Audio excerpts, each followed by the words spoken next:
want to play, then I'm getting the fuck out of here. I mean, if you're not going to recover Greg Graham, if you're just going to let him drive by you, if the rest of you are going to let him catch the ball outside the 3-second lane and drive all the way in here without one guy challenging him, then I'm leaving and you fucking guys will run till you can't even suffer. Now, I'm tired of this shit. I'm sick and fucking tired of an 8-10 record. I'm fucking tired of losing to Purdue. I'm not here to fuck around this week. Now, you may be, but I'm not. Now, I'm going to fucking guarantee you that if we don't play up there Monday night, you aren't going to believe the next 4 fucking days. Now, I am not here to get my ass beat on Monday. Now, you better fucking understand that right now. This is absolute fucking bullshit. Now, I'll fucking run your ass right into the ground. I mean, I'll fucking run you. You'll think last night was a fucking picnic. I had to sit around for a fucking year with an 8-10 record in this fucking league. And I mean, you will not put me in that fucking position again. Or you will goddamn pay for it like you can't fucking believe. Now, you better get your head out of your ass. Let's roll.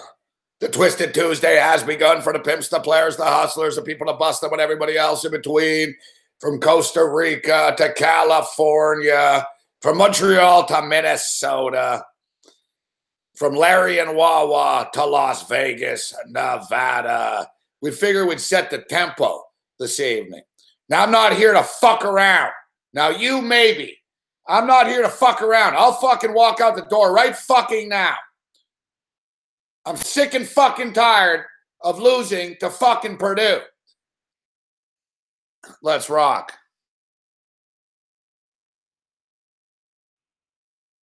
Well, feel free to leave, Jamal Taylor Jr. We could do it for you if you want. It's been a little while, actually, since we pulled the trigger.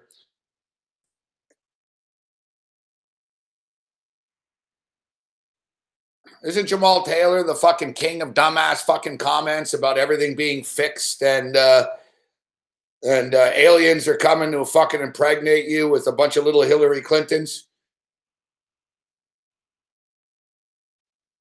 How about this, Jamal Taylor? Shut the fuck up.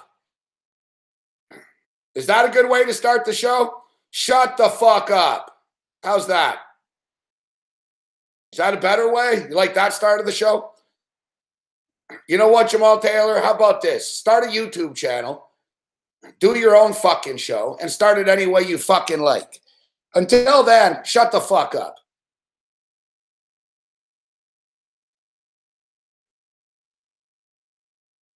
I don't want to, I'm not going to kick him out right. I don't want to ban him. He's free to his opinion, but so am I.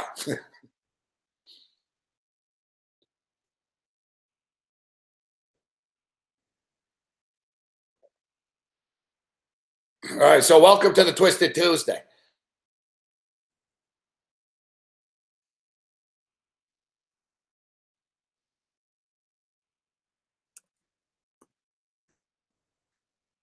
Looks like it's going to be one of these nights. Yeah, I started out in a peaceful mood.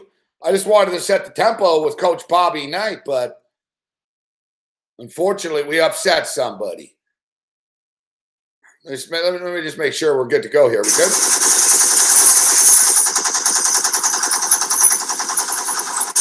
Yeah, all right, we're good over. What's going on over with Squadron 9? You guys ready to go? Yeah, Squadron 9's good. What about Battalion 13? You guys ready?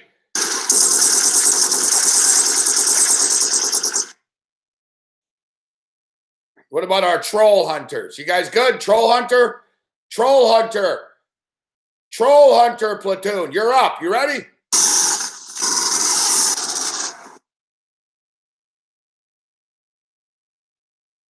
That looks like we're armed. We're armed. We're ready to go.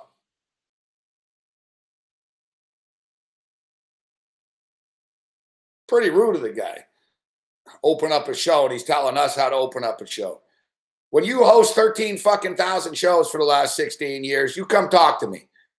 It's like the guy in Seinfeld. Are you in show business, Jamal Taylor? Why am I even talking to you? Like, are you in show business? That's the best. George, well, it's true. Gypsies. Oh, the gypsies took your coat. I know. There's a lot of gypsies running around New York City. No, it's true. Excuse me. Are you in show business? Then what am I talking to you for?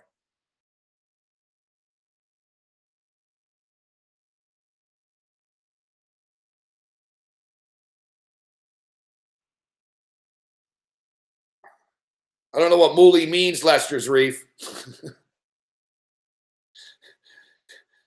I don't know what it means, but I got my eye on you. I've never had a problem with Jamal Taylor, but, you know, didn't appreciate the pot shot coming out of the gate there. Sit down, first thing I see is him taking shots.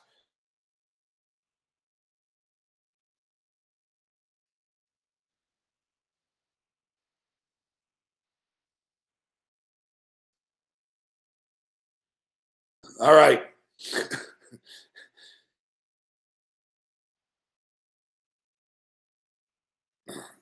See, I knew it wasn't good. Hey, Lester. Hey, Lester, do you know how to dance? Do you know how to dance, Lester?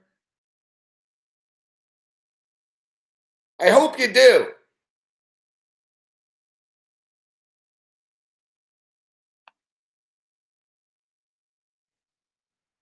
Because you're gone.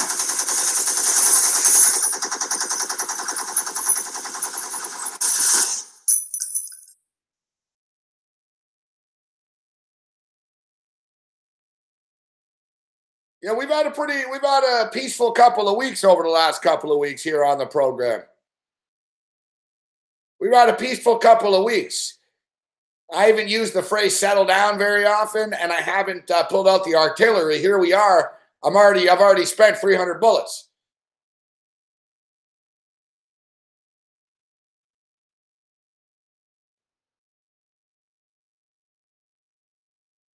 Yeah, we get it. We get it, Pick Machine.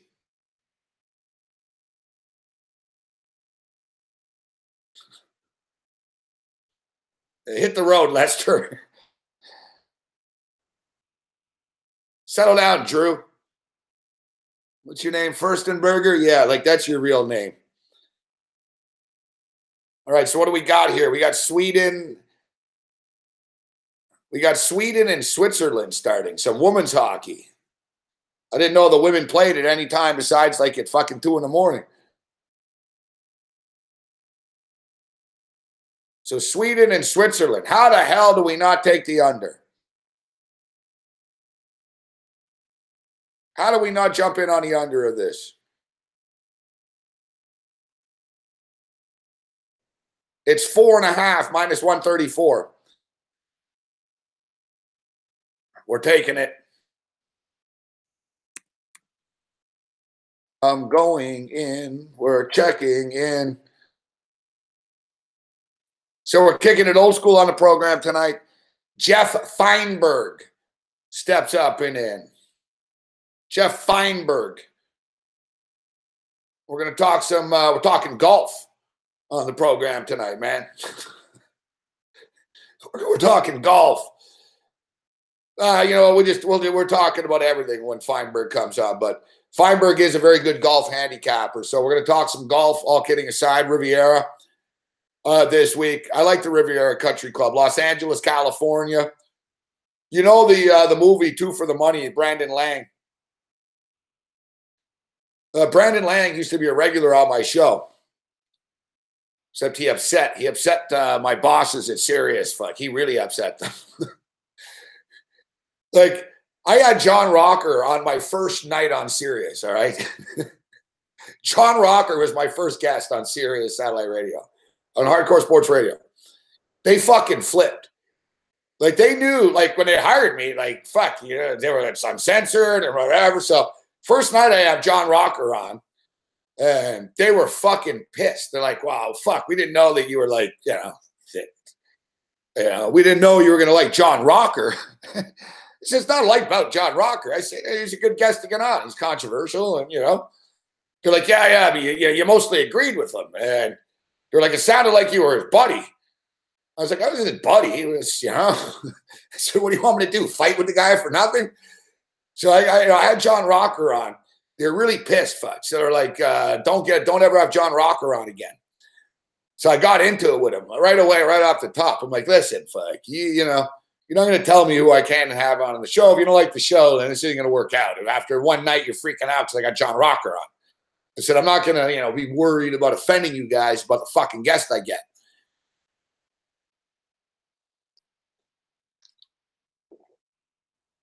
So I got through that. And then Brandon Lang was on.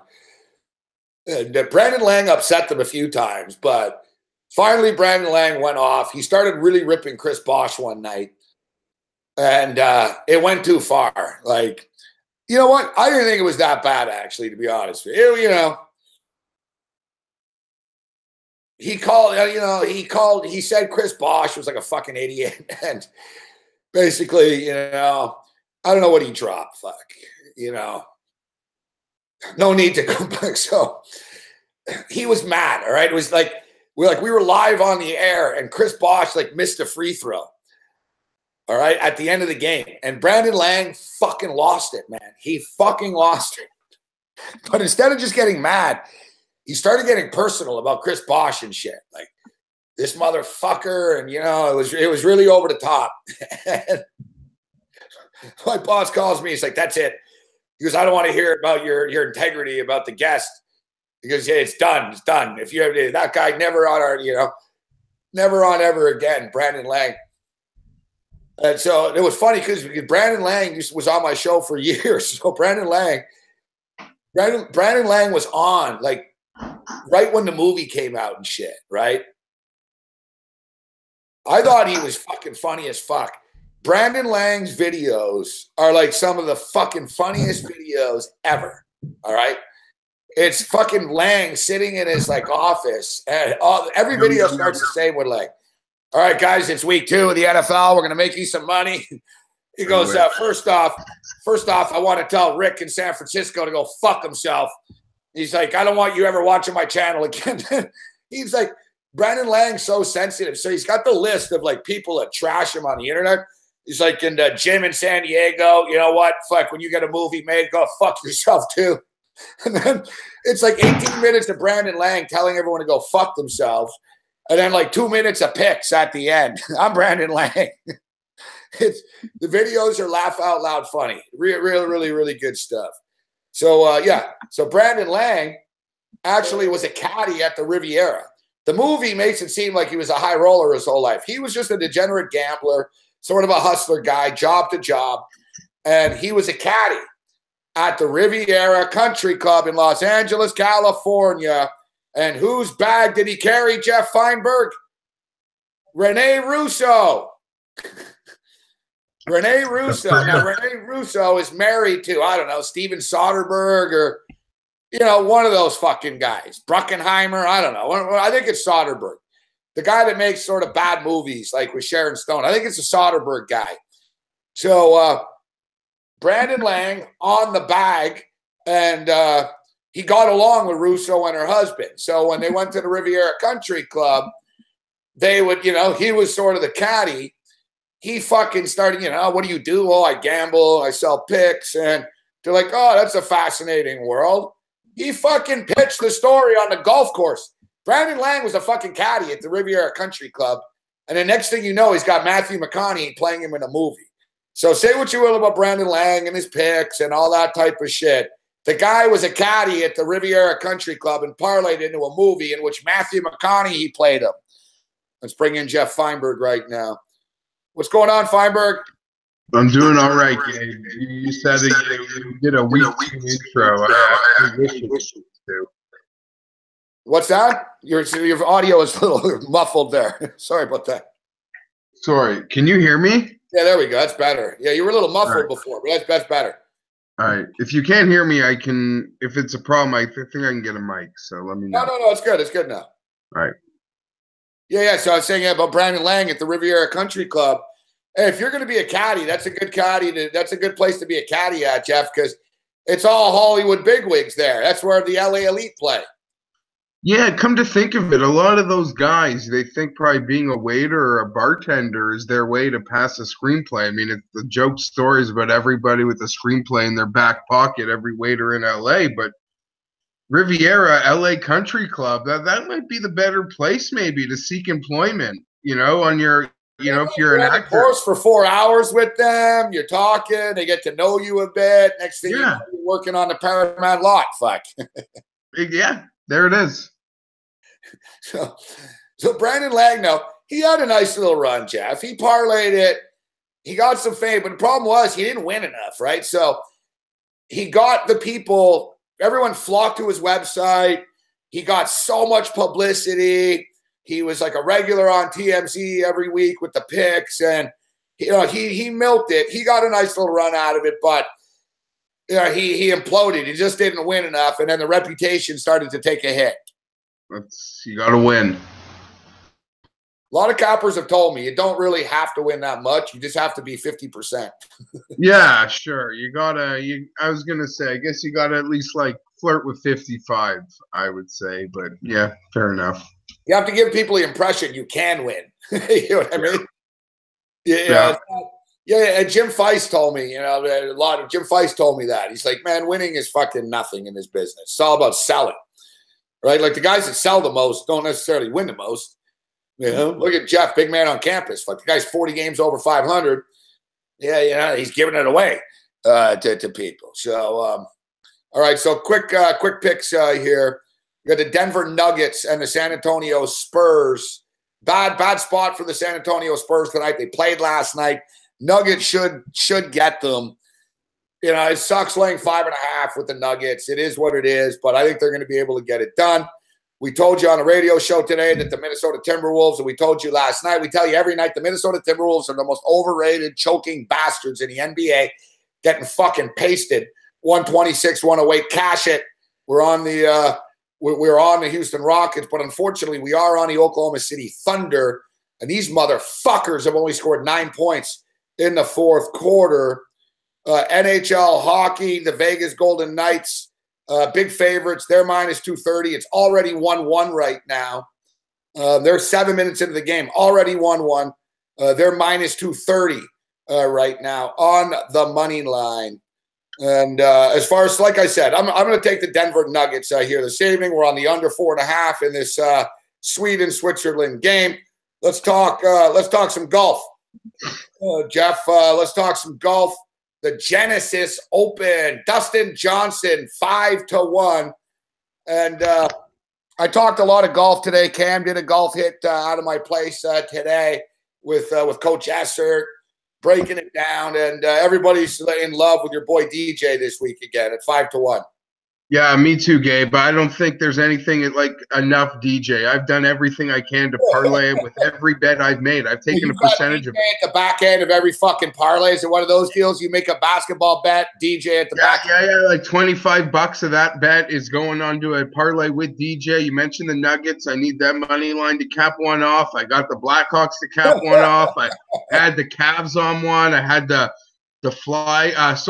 Devils plus. Yeah, I've been all over the board. I might lose one with the Jets, which might annoy me, but overall it's a good night. Yeah, I'm trying to double up that number.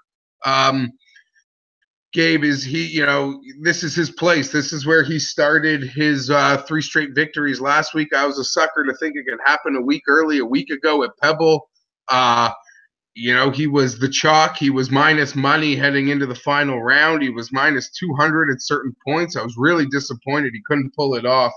But I expect him to be in that exact same situation on Sunday. I really do. I feel like he's got consistently in the top 4 here. He's almost even money to finish, I would say, inside the top 10. All systems go, Gabe. All systems go for Dustin now. This is where his 3 wins in a row before he fell down the stairs at the Masters last year. This is where it began. Last week, I don't know. There's no excuse for him not really being able to close that tournament. But his last 2 runs out on the PGA Tour, it's a first, it's a second. He went over to Abu Dhabi to collect some money, finished 4th over there. Yeah, there's no such thing as enough DJ. I really mean it. DraftKings people think they might fade him and get fancy. I'm not part of any of that. That being said, Gabe, when a guy like Dustin is in the form he's in and there's other big players, that presents some really good opportunities, some really inflated numbers for some really quality golfers here. Yeah, you're right. We'll get to some of them. So it's the final tournament of the West Coast Swing. And how about this, Jeff? DJ, in the last 4 years on this course, the last 4 years, he's minus 49. Minus 49. That's 20 shots better than anyone else. That doesn't surprise me. I don't think he's finished worse than fourth. I could be wrong. There's a win. There's a playoff loss. There's nothing but flirting with this tournament. Formerly the Northern Trust. Now it's Genesis Open. LA Country Club. It's kind of his backyard. He has a great track record at all these hot LA courses. Again, I think he's going to be right there Sunday. I really do, if not 4 strokes ahead of everybody. So what should we look for when we're capping this, in the sense that this isn't a bomber's course, right? Like being able to putt here actually counts, doesn't it? Yeah, it really does. But the most important thing in your bag this week is going to be the long irons, Gabe. The greens are small, and this ranks as one of the hardest tracks on tour to make up and downs on. So a lot of guys are going to miss greens. So it's those guys that really can get to greens from that 180 to 205 range with their long irons. I'd say this. How do you grain that? So that's not tee to green. So what's the stat for that as opposed to like your long iron? What's that listed under, so to speak? How do you cap that? Well, no, you can sort of track how they play under long irons. I'm going to just pull it up here one second. But it is, it's greens and regulation is a big part of it. Right. Yeah. Okay. Yeah. Greens. Guys that are in. But I like how you isolated it, though, in which, greens and reg is kind of a general term. But as you stated, so the long iron games, because it's a lot of narrow here, isn't it? There's a lot of really long par 4s, so you're really coming into them from a distance. I do listen, guys, outliers have won here before, but to me, I know that prototypical, great putter, doesn't hit it a ton. That type of player to me has no room for error this week. They have to play absolutely lights out to win at a place like this.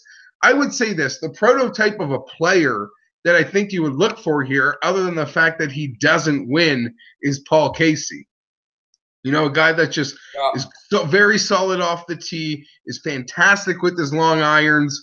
But, a guy like Paul Casey brings very little win equity to the table. I will say that. That being said, we saw a guy, Gary Woodland, win a couple weeks ago who a lot of people, claimed would never win. So, it's one of those things. I don't like to fall into those traps, but you've got to be able to hit the greens from distances here, Gabe. And this is a place where it is tough to putt from. We see a lot of 3 putts here. We see a lot of misses inside that 5 to 10 foot range. So that can create a lot of problems for players. A name that keeps popping up, in which he's going to fly under the radar. People aren't going to want him because he withdrew last week. But as far as the course and a lot of the stats and the provisions that you need to play well here is Hoff. Charlie Hoffman in 100-to-1 range, Jeff. Yeah, that's the thing. Coming off that withdrawal, maybe he was just kind of getting annoyed at maybe the pace of play in the Pro-Am and realized it just wasn't going to be. Right? Yeah, he's there. He did his thing. Fuck this. I'm sick of this shit, right? Yeah. What did you hear about that guy, Juan Bell, in the Colombian web.com shit? He was minus 55, the sponsor exemption guy. Oh, yeah. Yeah, I did. I don't have a problem with it, Jeff. Not at all. Someone's got to pay the bills. But the thing is, You can't put this guy with fucking regular pros that they can't stand around and have their game fucked because of this guy, though, right? Yeah, no, and I don't think this is fair when people are citing Tony Romo getting a chance in a few weeks. Romo's not going to slow anybody down. Fuck, Romo might shoot 74, but he's not going to slow you around down. You know? No, he's a scratch golfer. I think he'll hold his own. He's not going to win anything, but you know, just like Steph Curry getting a chance in a web.com event, you know, sometimes these bills got to get paid for.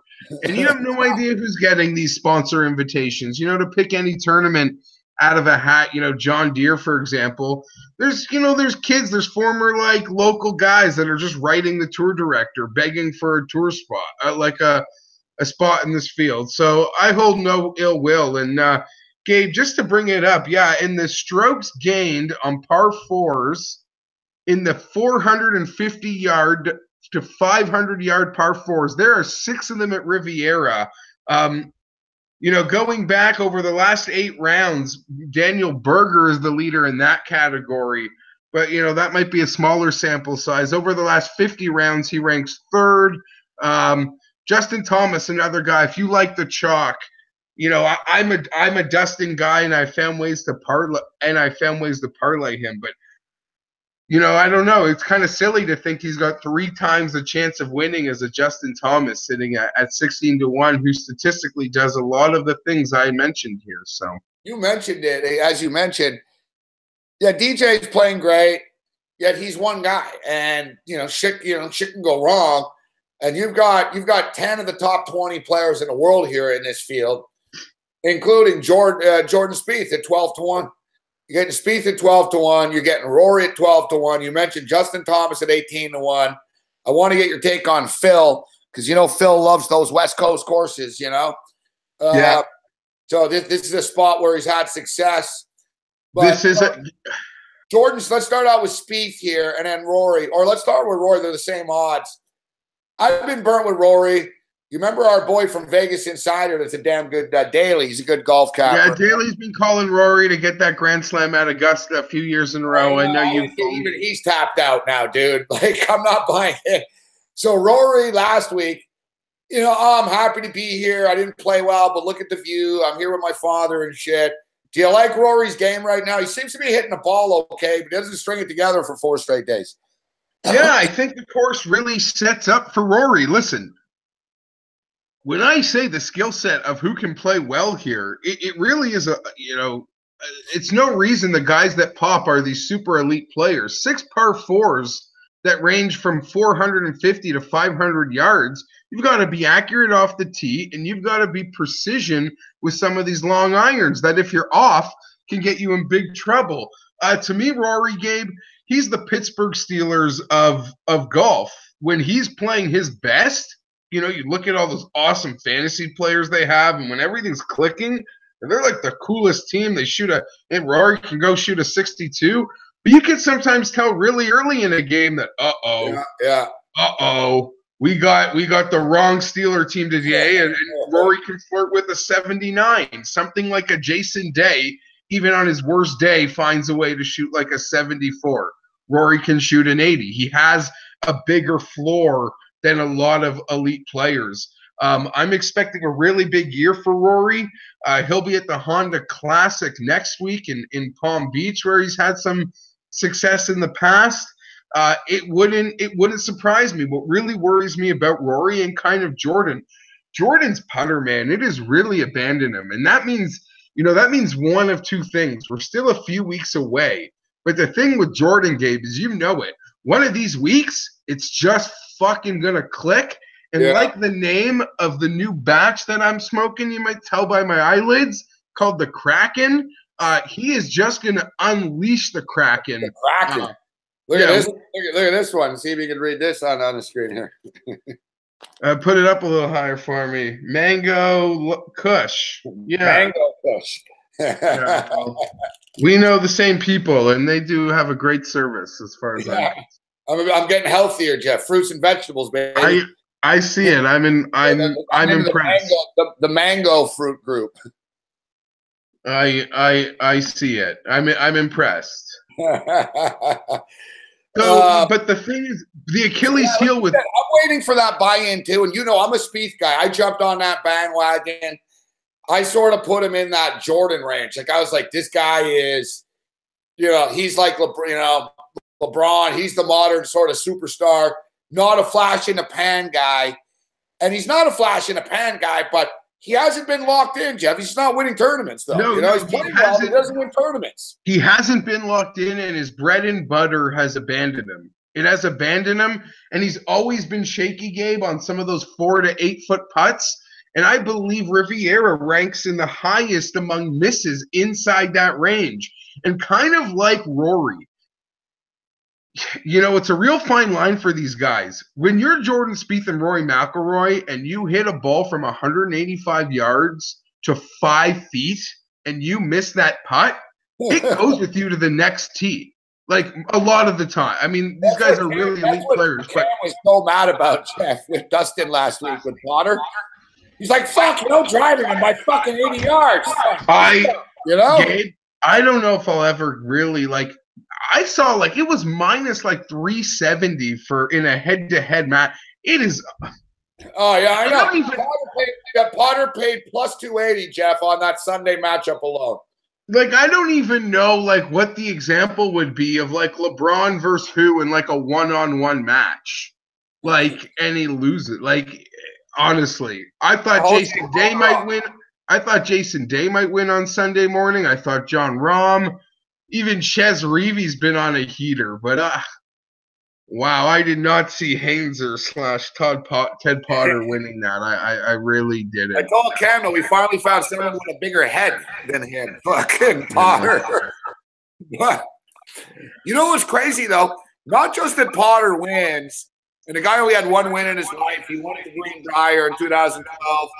The fact, bro, that he was 23rd after 3 rounds of play.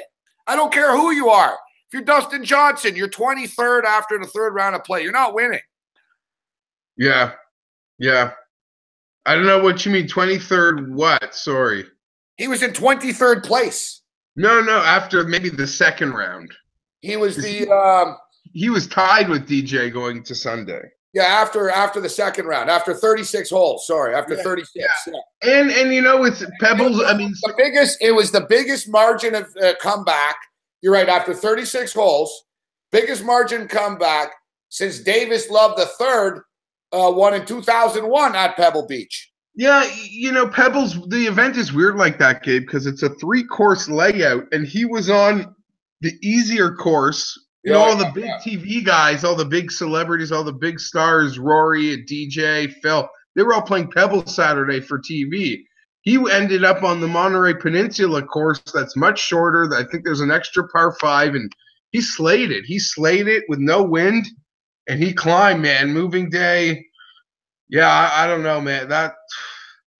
I'm right back on the DJ wagon. I don't think he'll sweat it for a second.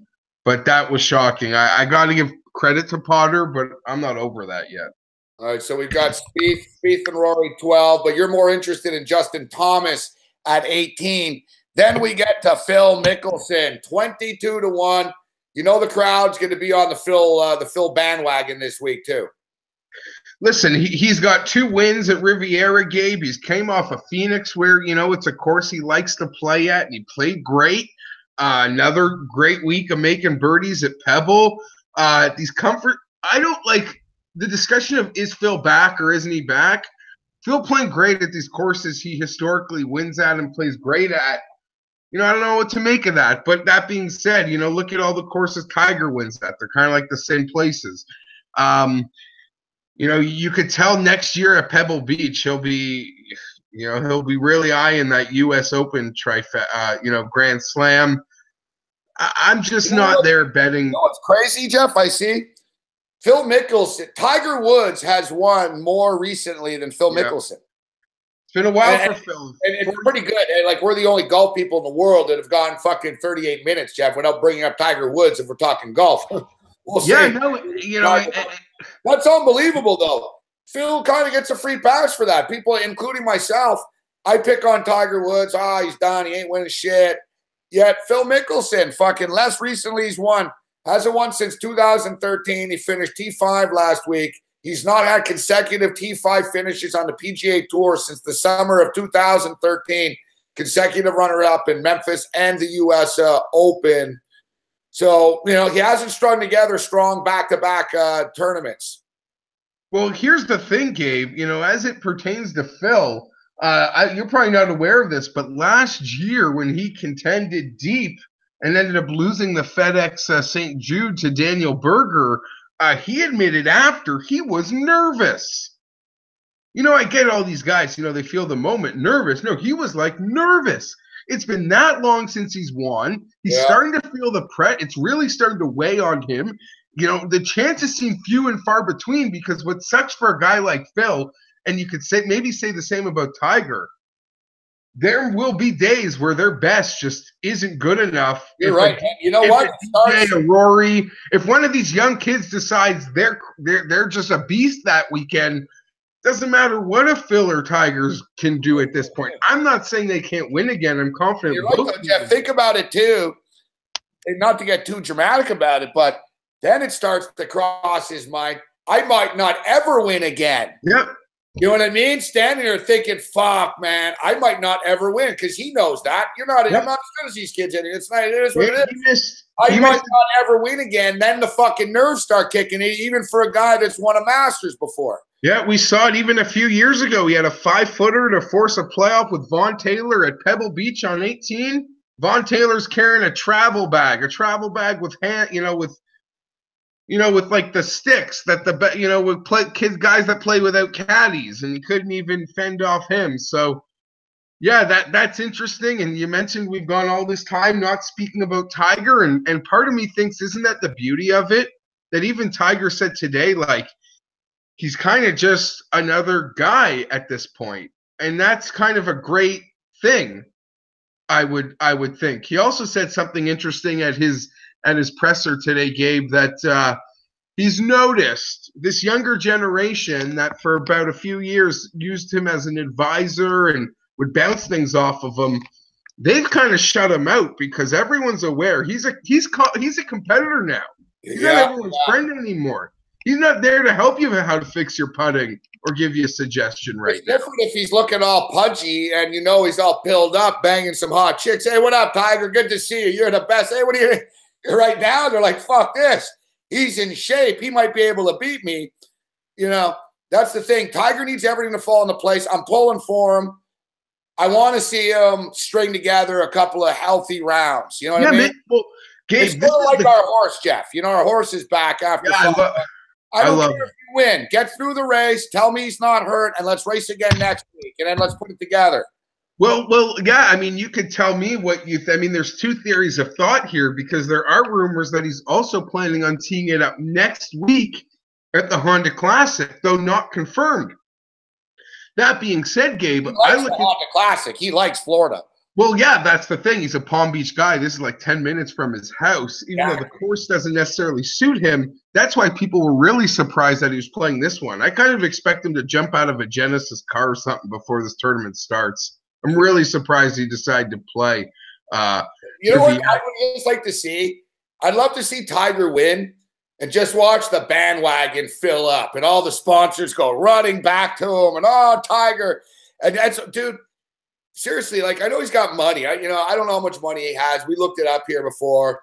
Maybe 500 million, maybe less. But, you know, he's got money. But at the same point in time, all it would take, bro, is one fucking win. I swear, he could go win on the fucking, he can win in Dubai on a Euro Tour and it'd be good enough. But all he needs is one PGA win, and that's like another 10 years of fucking BMW ads and whatever the fuck he wants. You know what I mean? Yeah, Mayo. You know, Jeff, that there are fucking sponsors on Madison Avenue in New York who are thinking, Tiger, if you could just get a win, I can justify to my boss giving you $5 million right now. You know what I mean? Gabe Mayo has essentially said him winning would essentially be like to him in the tour hitting a Powerball. Exactly. This boy buys 10 years of sponsorships, bro. It would be like hitting the Powerball, not only for him, but for the tour. And you joke that, we joke that these other guys would just lay down for him because what he could do. getting, on a heater. But here's the question. A lot of people have been bouncing around since he hasn't decided about playing next week. If he plays next week, it's a great sign because it shows he's healthy enough to go back-to-back. But part of me is like, if he doesn't play next week, it's just a smart thing. Like, I don't want him going back-to-back. Like, I don't want him going back-to-back. I didn't think that was part of the plan this year. So it'll be interesting to follow up on. And you know what? I'm glad that he's playing better, and I'm glad the direction that he's going right now. But let's be real. He's still being overvalued. Even though the odds makers have figured it out a little bit because the public's not totally in. I mean, Tiger's 45, Adam Scott 66. Come on, that's not right. You know what I mean? Yeah. Perez is playing better golf. He's 55. I'll make a few better examples than Adam Scott, who there's some funny jokes going around this week, Gabe. Patrick Cantlay, 50-1, we should say. Yeah, I love Patrick Cantlay, but what's the joke with Adam Scott? he's looking like Australia's version of Mike Weir. Ooh, he's totally lost it? Yeah. Like he can't play at all? It's been bad. It's been scary. He even at some home jobber events on the Australian tour, he wasn't making the cut over the summer, just going home to wave. And those are events, him and Jason Day are like minus 400 for those. And he came Pat Perez is my guy, Jeff. He likes that battle. He's kind of an edgy guy. He's been known to stay up in a hotel room in Vegas. I mean, yeah. I don't know if you know the story about he realized he had a problem when he was in a hotel room in Vegas and his brother the phone's ringing off the hook. And he's like, Pat, you're a fucking idiot. You're teeing off in 40 minutes, man. And right out of a movie, like, dude, he was putting his golf gear on, in the car. He fucking sped there. He got there like a minute before he was supposed to tee off and shit. And he walks into the box and he thinks he's cool and shit. And like fucking Saxon's there, one of the straight guys. And guy just looks at him and fucking sort of like with the air, with the booze. Like, fuck Pat, come on, man. It's like 8 a.m. Pat Perez is fucking lit up, man. He's out there. And he realized, I got to ease up a bit. So he's not like, he still drinks. He still parties. But Pat Perez has a lot of talent, but he's a hothead, isn't he, as well? Can he ever close the deal? It seems to me if he would, a tournament like this, a Medal Fan, California, Los Angeles, it would just be, I could see Pat Perez playing well in this environment in LA, but can he do it for 4 days? I really do like Pat Perez this week, Gabe. It's the last California event of the year. He always plays well in California. He had a win in the swing season. He really is the man. No one gives less shits. Like, he just is out there. He's so calm. And Gabe, he just found out a couple weeks ago that his new wife is pregnant. So I could see him caring less about what's happening, good or bad, on the golf course. I think this is peak time, to be looking at a guy like Pat Perez. DraftKings pick too, a fantasy player this week, if not winning. Yeah, no, I get behind that in that range also, though, Gabe. Alex Noren has my eye. Thomas Peters, I believe he had some amazing amateur events here, and he finished second place last year. He's a guy that can really hit it, does all those things right. Noren, Berger, Ollie Schneiderjans, Tony Finau, those are sort of the guys that I am looking at after, sort of once I invested. Yeah. That was Cam's. That's Cam. He did Dustin Johnson, and then they drilled him for another pick. And he said Schneiderjans would be his second choice then. Cam's I love Ollie. I did it. He's on a budget, Jeff. Yeah, no, I get it. You got to stay disciplined. And Ollie was a guy that, did a show on players I was most excited about heading into this year, and he made the short list. So I'm kind of like beholden to thinking he's going to win a really quality event, and it wouldn't surprise me one bit if it was this week. Pat Perez plus 220 to come top 20. I like those top 20 props. I'm a big pussy, Jeff, so I like that shit. You know what I mean? I don't gotta sweat out Pat Perez winning. They're fucking melting down. Yeah, no, those plus 220. We talk about it as a sports bettor. Plus 220 is attractive to me. Absolutely. I don't kid for a second. The thing about those is sometimes those can be just as big of a sweat job on a Sunday. He's sitting 22nd or 18th, and some guy, but you're watching guys come in close, hoping one guy makes a bogey so he could. Oh yeah, it never ends. I don't like, Jeff. It seems like a trap, and I've done it before, and I got caught up into it. I know Mayo likes the parlay, is the make the cut parlay. It's sort of like that college fucking football. You play 12 of them. There's always one fucker that fucking, dude. I lost one of those. Remember, like when we used to always play those. Yeah. We were doing like the 12 guys. The max was 14 or whatever. All to make the cut. We were like, there's no way DJ doesn't make the cut. Oh, there's no way this guy, dude. Yeah, you can't cap Jason fucking Day going home. Can't cap it. My mother's sick. You knew your mother was sick yesterday, Jason. Fuck off. Fuck. You're not going to save her. You're not at a, you know what I mean? She was not dying, man. That fucking pissed me off, bro. I lost my parlay because Jason Day fucking withdrew and didn't make the fucking cut. That's always in play with Jason Day. But yeah, no, those you like Mayo. He talks about the one that got away. There's one golfer he'll never forgive. Missed the cut, 11 of 12 guys. All right, for the record, San Antonio's up 11-9 on the Nuggets right now. Nuggets are still minus 6.5. I grabbed the over 208. I didn't get in on the Nuggets yet. I was waiting. I was going to buy the point down to 5. And for the record, Cam Stewart's public parlay of the night. We're in business right now, guys. I can cash out too. The Boston Bruins won. The Pittsburgh Penguins won. The Minnesota Wild won. Now we just need the Vegas Golden Knights to win. I only put $13 on it. Cam was throwing it together live on the radio. I was like, all right, I'll put this in as you're doing it. And I had an uneven number with $13. So I was like, all right, I'll ride cash parlay. I put 13 on it, Jeff. It pays $59. So 13 into 59 would be nice. Bet365 is offering me $39.70 right now for my $13. Oh, the Jets won an overtime game. Fucking huge. All right, so you got that with DJ now. Oh, yeah, they're all coming on. Okay, yeah. Sweet ass. They were down 3-1. Doesn't it bother you at all, though? Like, you're like, fuck, I could have won money tonight. Now I got to wait for DJ. He better win. Oh, Gabe, I'm a big degenerate. I back those parlays up with single plays on the game.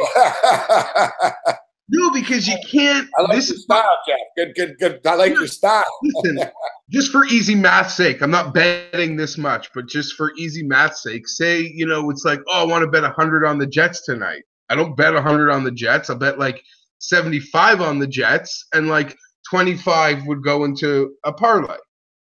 That's like the logic, like just a portion of what I'm betting on. So if I win the bet, I win it. But if I lose it, well, I was betting that game anyway, so I lost. I don't know if that makes sense, but that was my quick explanation. Did you win the Super Bowl? No. I didn't really go hard. I'll be honest, Gabe. I was so turned off by the game. If my wife didn't love like the Super Bowl party itself and just hanging out and the drinking and the food. What was it about? You hate Tom Brady, and what didn't you? What did you hate about it? Both of these teams, I was got Patriot fatigue, and I didn't care about the Eagles. I didn't care. I respected it, but to me, like Minnesota would have been cool because just the concept of Brady having to go into someone else's building, and we never seen that. Or Jacksonville versus anybody. As an NFL fan, I feel like I'd have gotten into. But this game, listen, the game ended up being like a Big 12 football game. I thought it was going to be as boring as fuck, and it was a great game. So I look like an idiot. It was funny, actually. I was more the opposite. I was sitting there, and people were like, this is awesome. I thought the same thing. I'm like, man, is it awesome? Fuck, every quarterback's completing everything. Well, let me ask you. They're great, but, the DBs were lining up 20 yards off the line of scrimmage.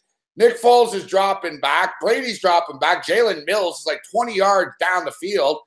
I was like, holy fuck. Like, people buy in. If it's close, it's a great game. If it's a high scoring, it's a great game.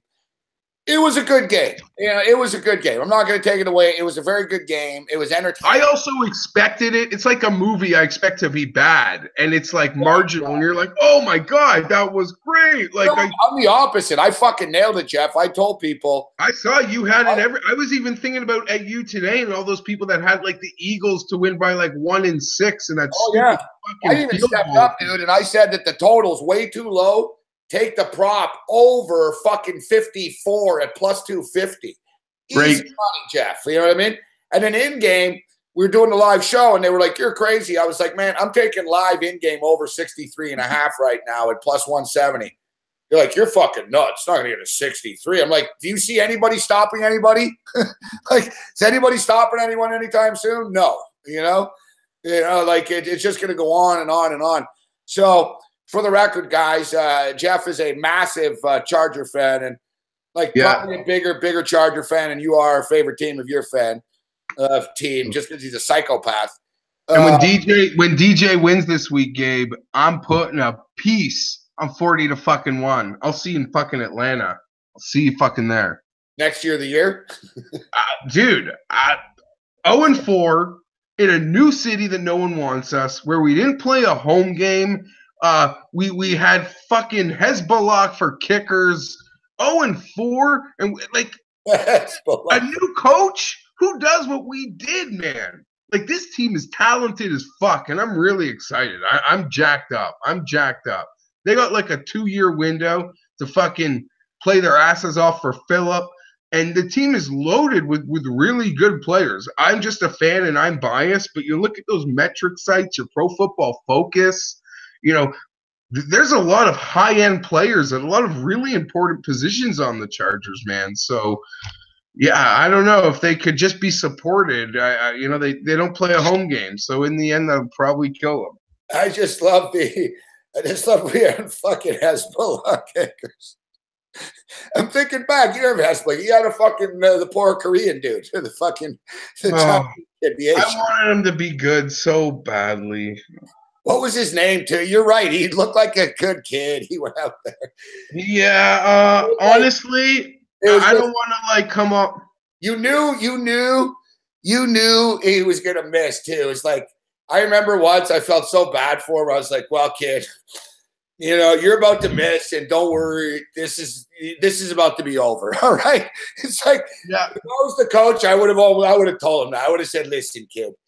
No pressure, right? Either way, it's done. You know what I mean? So go out there and fucking do what you're gonna do.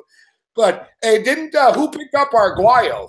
Who picked up the kid from Tampa the other day? Was it you guys? Hold on. The Chargers picked him up. It's not like we're giving him the job. They're just like, we're going to all steps necessary. This is a guy that was like one of the greatest college kickers. He's gonna come in here. I don't have a problem with it. I think the Bucs gave up on him too early. Here's the thing, Gabe. If you draft a running back and he fucking fumbles 3 times, are you cutting the guy? Gabe, these kickers, you drafted the kid. He's a good kicker. Maybe if you all stop spazzing out around him and shit, it's like, listen, Tampa, you got a lot of fucking problems besides your fucking kicker, all right? So let's be real. Your secondary is the worst secondary in football, you're going to blame the kicker all you want. Yeah, no. I don't have a problem with it. I think he might be a nice steal for you guys. Yeah, we'll see. I'll be nervous as fuck. I can't imagine if he actually wins the job in that 47-yarder week 1 game. I'll be so scared. I couldn't watch it. But the thing that puts me on real – in the chat says, I'd rather him than Blair fucking Walsh.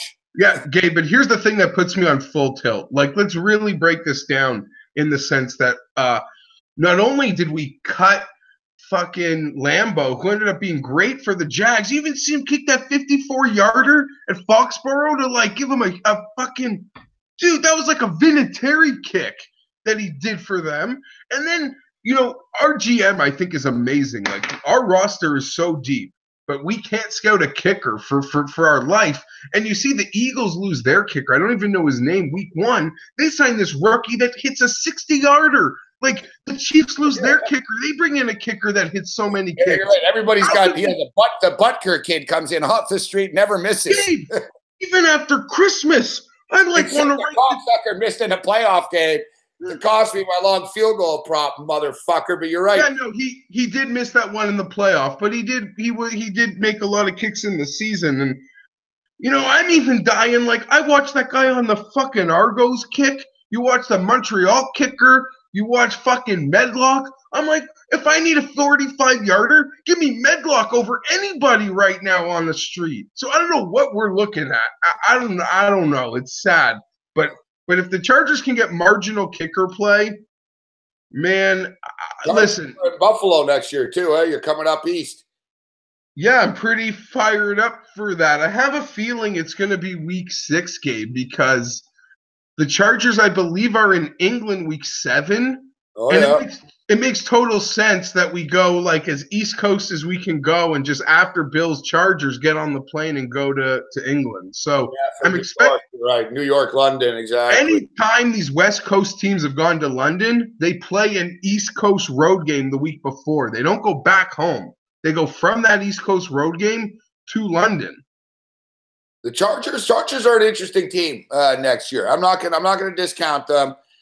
Like you said in the chat, they need to stay healthy. They need to get. Listen, the same way I took a shot in our golf conversation that like Paul Casey just seems like a loser who can't win. I'm not betting them. I don't care what the number is. I get how people could feel that way about the Chargers. I really do. Like they're not being they're middle of the pack as far as the odds. Look, plus 175 for the Pats to win the AFC. Pittsburgh Steelers plus 450. The Steelers don't scare me. Jacksonville Jaguars 9-1. Houston Texans 10. Now with Deshaun Watson back, they're going to be a dangerous team. The Chiefs 12, and then Gruden. What do you think about Gruden coming back in your division? Doesn't scare me. I think he could be in a little over. I mean, I think it's kind of a boomer bust situation, but I look at the division, and Denver seems to be floundering. Denver are going backwards, dude. They're going backwards. The Raiders. I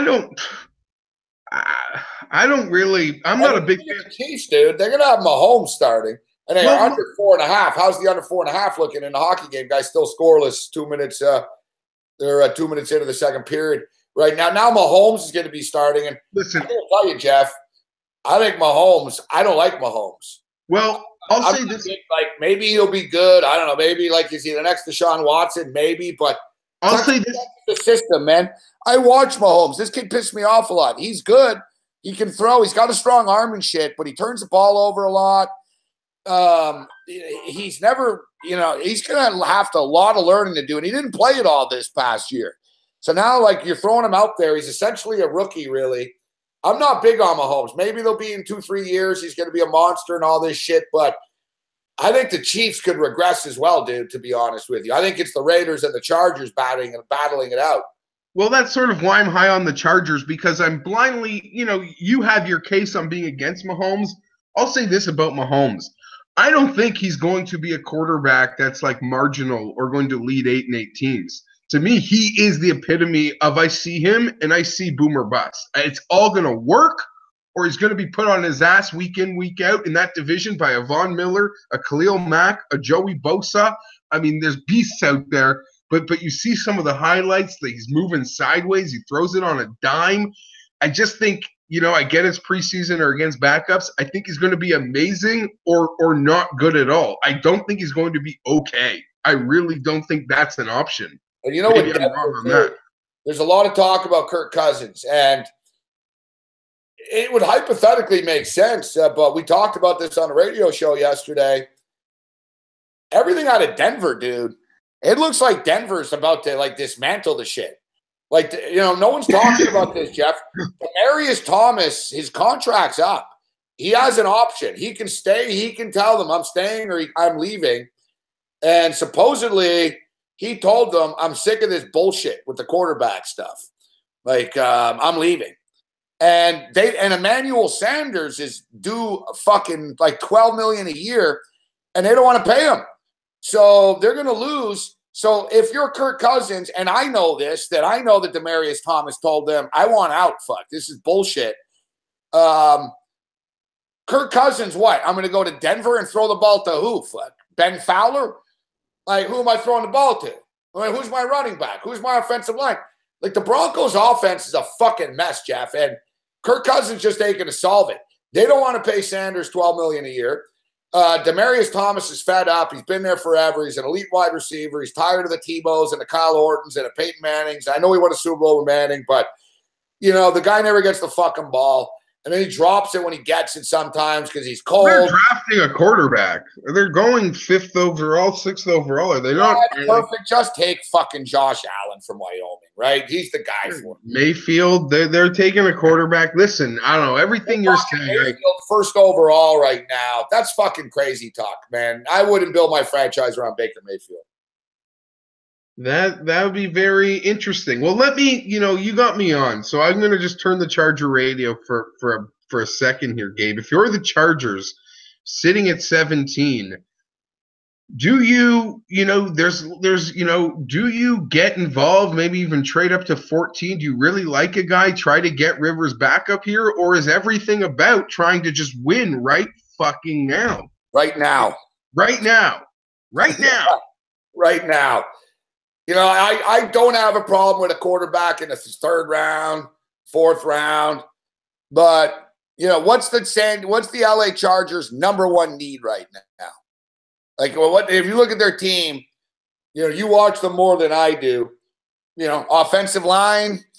You know what though? The thing is, offensive line might be an issue, but is the kid from Clemson going to be a star wide receiver for you this year? I think that's a big question mark. Well, let me say this. The offensive line, Phillip really didn't get sacked last year. A credit to him, entirely. I was very impressed. I got to bring it up because you wouldn't believe it. Like, there's not a glaring weakness on the roster, really, is there? Well, their 2nd round pick tore his ACL in camp. Linebacker, look, D-line rock solid, elite defensive line. The thing is, Gabe, they need secondary. The thing that defensively, maybe a linebacker. I'm thinking, like you said, man. You got Phillip Rivers. The AFC is opening up a little bit. You need to just stock the fuck up, man. You know what I mean? Stock the fuck up on offense. Look what the Philadelphia Eagles did, dude. We're bringing in Jeffrey. We're fucking keeping Aguilar. We're bringing in Jay Ajayi. We've got Zach Ertz. You can never have too many weapons, bro. You really can't. Well, I'll tell you what they really do need. I do like the linebackers. When Denzel Perryman was on the field, he has been a beast.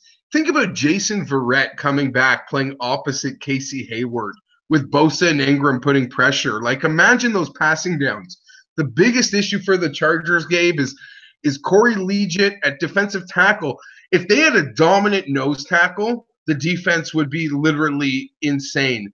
You saw teams pick on us on the run. I watch your videos, when you pick against the Chargers or whatever. It's easy to say when you make the case, well, I don't want to bet against them, is sometimes they can't stop the run. They've gotten better at it, though.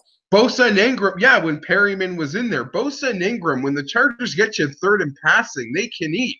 But if you want to play this, Army-style play clock football against the Chargers, teams that did that to us this year, the Chiefs. You know who they remind me of, Jeff, in a sense? Coming in, it's almost like, like the Jays, when the Jays were better, but in the sense that there's a lot of, listen, if this guy, because you look at a roster, but you can't count on it. You know what I mean? Hype in a perfect world, man. With Hunter Hearst fucking Helmsley. Love that kid. Love him. What's that? Yeah, with Triple H and Hunter Hearst. Hunter Henry.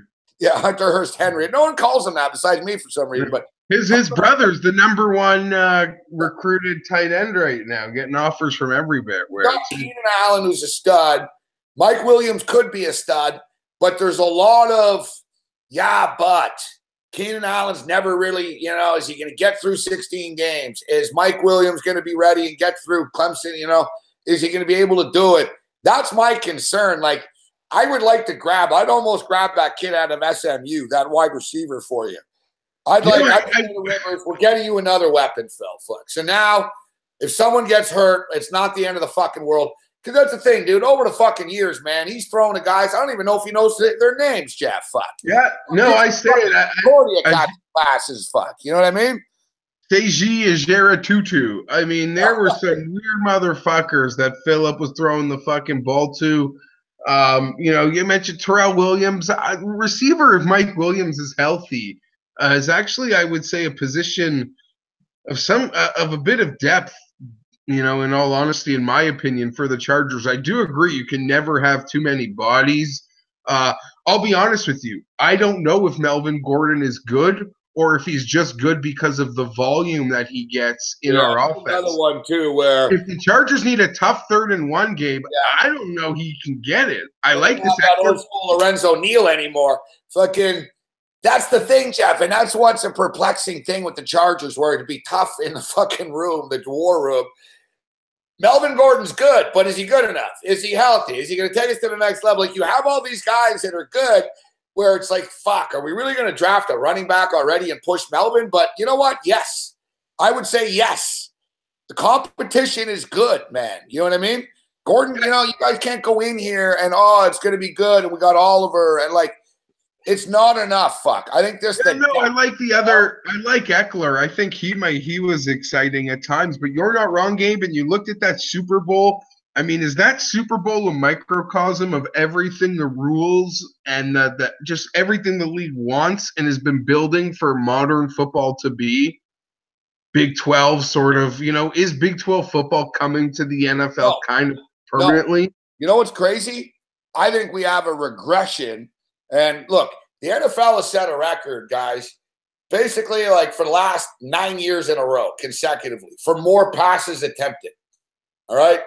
They're used to, the average used to be fucking 29 passes a game, and in the 60s. And then, it went up in the 70s. But, they throw more yards, more passes. They run the ball less. Like, teams essentially pass the ball 70% of the time now. And some teams more. Teams that run the ball a lot, maybe 35% of the time, etc. But I've noted, and remember, Jeff, a few years ago, running backs are dead. Running backs don't matter. You don't, you just plug in any motherfucker at the running back. They're expendable players. You look at all the teams that are successful. They all have guys you can go to. It's old school, Jeff. Look at this year in the playoffs. All 4 teams, top 10 defenses. They can all smash the ball, play physical football.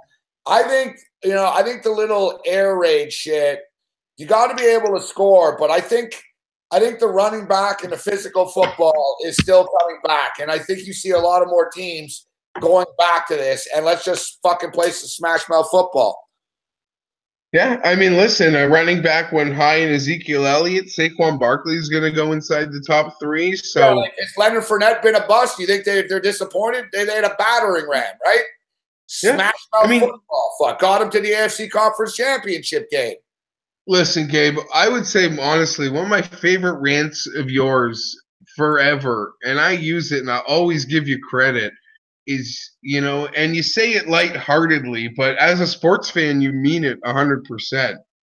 America's got a lot of fucking problems, whether it be, politics, race relations, national, like, obesity. Like, there's a lot of fucking issues in America, but they got a quarterback epidemic, man. And for all the passing academies and for all this great collegiate coaching, that there's not like 25 quarterbacks. Yeah. Like zero. Think about the percentage out of 335 million people. Imagine if China put as much effort into developing quarterbacks as they do in the United States. Bring it up now, because I saw, look, we're watching women's hockey right now. Dude, they were showing the participation. There's 849,000 girls that play women's hockey in Canada. In the United States, it was, 89,000. In the United States, it was like, 13,000. Sweden, dude, has like 4,000 people playing, yet look, they are competing, right? So how is it, like you said, the United States can't find 32 qualified players? I don't know if it's not that not even about finding them.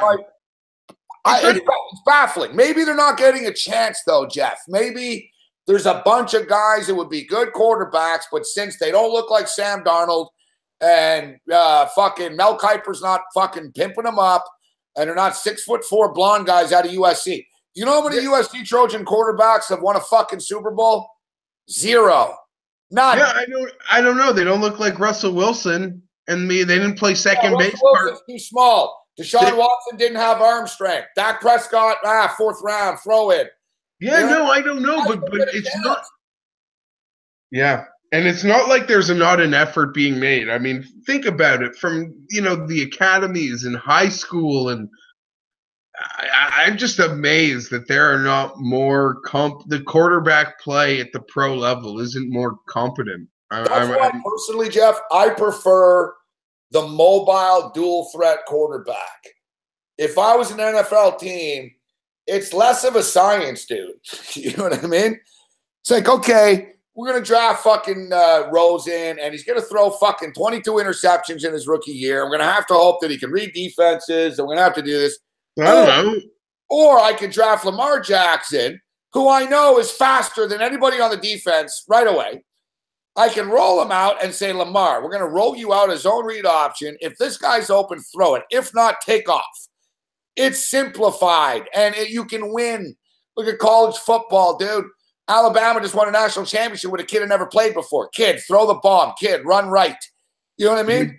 So then that's my question. At 17 overall, you're the Chargers. Lamar Jackson is still there. I don't see the contrast. Are you going to go from Phillip Rivers to a young Lamar Jackson? It's such a contrast in style of quarterbacks, right? Wouldn't you continue in the same vein? Like, the guy, dude, that is Phillip Rivers Jr. is Josh Allen. He looks like fucking Phillip Rivers. He walks like Phillip Rivers. He throws the ball like Phillip Rivers. He's too high. Mason like Phillip Rivers. He's a raw guy like Phillip Rivers. He's a junior Phillip Rivers, this kid. Yeah, but those guys are too high. I've got, if the Chargers want a quarterback, it's got to be a Mason Rudolph, a Lamar Jackson. It's coming from that next tier of ranked guys, Gabe. You guys should take a look at the Bankert kid out of Virginia. He lit up the Senior Bowl. He's a nice quarterback. You can get him a little bit later on. So we won't keep you all night, Jeff, and great conversation. But we brought up Eli Manning the other night. We're talking about quarterbacks. I don't know how Eli, whatever. We started talking about Eli, and I said Eli's a Hall of Famer. And I'm not Eli Manning's biggest fan. All right. The guy has been fucking average to mediocre, better than average for the most part, and then shit a lot of the time. But he's won 2 Super Bowls. You can't take that away. So people are like, oh, no, Eli this, Eli that. We looked into the numbers, Jeff. The guy's ranked 7th in every statistic. He's like, most touchdown passes, he's 7th. Most yards, he's 8th. You know what I mean? He's 7th and 8th, man. And the 6 guys in front of him are all stud legends. So we can't take it away from Eli Manning. And then it led us into Phillip Rivers, in which people are like, no. Phillip Rivers has never even been to a Super Bowl. You can't put Phillip Rivers in the Hall of Fame. But the fact of the matter is, Phillip Rivers' numbers have surpassed Dan Fouts, who's in the Hall of Fame right now. So what's your, you love Phillip Rivers. What's your argument if you're talking to Peter King? You know what I mean? Peter, I don't think I got to convince Peter. You think this is a slam dunk case? You don't even need to make an argument, you're saying. If Eli Manning's in the Hall of Fame, so is Phillip Rivers. He's statistically right there. He's going to be ahead of Eli in every category. If it's just about the Super Bowls, then Eli's got those 2 Super Bowl rings. Yeah, he does. He does.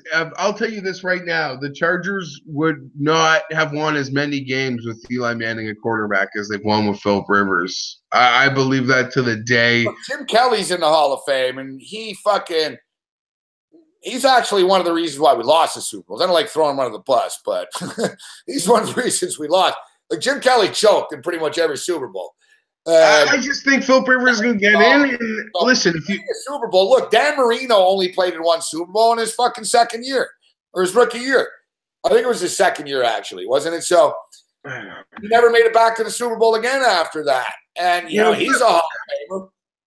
Gabe, look at I know Eli got benched, but what happened in New York this year? Never, not in a million years. Not in a million years. These two teams met at 0-4. They were both 0-4. The Chargers went in there and won, and then they went out and won 9-3 down the stretch. Well, Eli just fucking caved with his team. Philip Rivers he's still among the current leaders in stats. But here's the thing. I don't feel like there really needs to be a case. And should it be super, super elites only? I have no problem with that, but it isn't. It's kind of fallen off of that. And Philip Rivers is going to get in because I don't even got to make a case to Peter King. It's Philip Rivers, the way he's a Hall of Fame man, and that's going to be the final tipping point for him. The way he's handled himself with every single one of those voters. Now, you don't see the chat, I know, but people are saying no. So what's the vote here? All right, Chris Edge is in San Diego. He hates the Chargers with a passion. So sure, whatever. Philip Rivers is going to be a Hall of Famer. He's not going to be a first ballot Hall of Famer, but he's going to be in the Hall of Fame. I don't think Steve says there's no way Rivers is going to get in. He's going to be a Hall of Famer. Yeah, he is a Hall of Famer. I think people are so blinded by I don't know what people are blinded by, or they actually don't look at the statistics. But I'm sorry. All right, so let me rattle off some of them. This is from before this year. I can only compare it. I have it written down here. So Rivers, he's number 11 in career completions. All right, so no, he's number 10. So he's number 10 right now. He's number 8 in career passing touchdowns. He's number 3 in career passing yards. Like, as far as active quarterbacks, only Drew Brees, Tom Brady, Eli Manning, and Ben Roethlisberger have more. Gabe, he's getting in. And just like I said, the tipping vote. I'm aware. I say he is as well. And I know this sounds so cheesy. You're not asking. Philip Rivers. So how many games did they win this year, the Chargers? 9. 9. Okay, so he's got 105 career regular season wins, which is more than Hall of Famer Ken Stabler, more than Troy Aikman, Steve Young, Bart Starr, and Len Dawson. Now, all those quarterbacks won a Super Bowl. Just going in. I don't know why it's going to 4-5 in the playoffs. Not good enough. One postseason win in the last 8 years. It's tough. The furthest he's made it, the Chargers have one AFC title appearance in the Philip Rivers era, 21-12. And he played of the torn ACL, motherfuckers. I was there freezing my ass off. Fuck. Yet, as you stated, this is very good. You bring up. Yeah, they were fucking terrible before. And so the franchise with prosperity, all right. He was a combined 46-18. He's gone 15. Just look at where he ranked this year, Gabe. Like this year among league leaders. He's still fucking doing it. He's going to do it for a couple more years. This is the Sports Illustrated Monday morning quarterback, actually, debate. Verdict. Bad news for Rivers as it pertains to the Hall is he doesn't have his resume isn't quite complete yet. His current contract runs through 2019, considering how he's played. As you stated, he's going to rack up more stats. If he walks away with 50,000 plus passing yards and 400 or so touchdowns to his name, it'll be extremely difficult to keep him out of Canton. Gabe, okay, I know the Super Bowl is like the super be-all and end-all, and just getting in one would probably put him in for sure, but I'm just saying it right now. Should he? That's debatable. Will he? 150%. Every single person in that room is marveled just by the man that he is. And great call. And someone in the chat too. He's the way he's God-fearing Christian. The media. The way he's handled himself. The way he's handled himself individually with each of these voters. Get a clue, people. Yeah, no, he's in. Is it more a durability thing? Sure, I don't know. The guys have missed a game. Durability, the motherfucker started every game for the last 12 years or whatever it's been, right? And he's going to pass Eli, Gabe. And Eli got a 1.5 year head start because Rivers was on the bench for a couple years, statistic-wise, and getting starts. I can't wait. I think he gets in. People are in our chat. You want to laugh? One of my favorite tweets, and I didn't even say it. Pizzola said it. It wasn't even me. It was my favorite tweet the night of the Super Bowl. Says, well, at least Nick Foles earned this one, unlike Eli. Fucking Rodney Harrison. It breaks my heart that Rodney Harrison let David Tyree catch that fucking pass. Come on, man. Here's one. Manning's one of only 5 players to win 2 or more Super Bowls. All right. Rivers can't boast of such postseason success, but he's appeared in just one. All right. But that may be more of a function of having a kind of defensive support. All right. Good point. So basically, look, Rivers has compiled a more impressive body of work statistically and actually has a higher winning percentage than Eli Manning. Philip Rivers has a winning percentage of 56% in the NFL. Eli Manning, 54%. He's got a better completion percentage, 64% to 59%. He's got a better touchdown interception ratio. Gabe, why is it? Well, I get it. It's like a quarterback, but like a second baseman, a corner, like this. This is actually a really good article here. This is well done. We've spoken to 8 members of the Hall of Fame committee that will remain anonymous. All right. Voter number 1. I'm leaning yes on Eli. Those Super Bowl wins are important, not only getting there, but it's being the MVP in both those games and leading his team against what I think were some pretty great Patriot teams. For the same reason, I would probably not vote for Philip Rivers. His numbers are fantastic and certainly better than some guys who are in the Hall already. But I subscribe to the theory that the number 1 task of a quarterback is to win. I know he had some winning seasons, but playoff appearances, but not enough to justify being in the Hall, in my opinion. That's voter number 1. All right, Eli. Wow, this guy, number 2. The voters in the football are tough.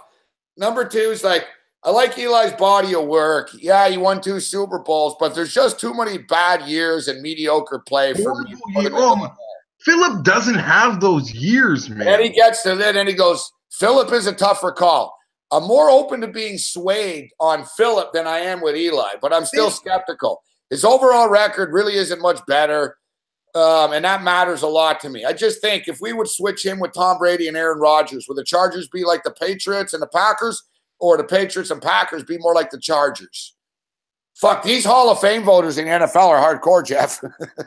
Gabe, I'm also telling you this debate. I remember this article. I think it was when both quarterbacks were playing each other and were 0-4. Yeah, I'm telling you, the way exactly. Gabe, I'm telling you, the way the Chargers played, I'm telling you, ask these same people the question now. Number 3, honestly, I'm not going to vote for either of them. He goes, Manning's done nothing since 2011. Eli's never been an all-pro. Same thing for Rivers. If you're not an all-pro, you're not the best of the best. Philip's been to just 1 conference championship game. Yeah, he's one of the toughest guys going, and he's a really good quarterback. But let's look at the last 8 years.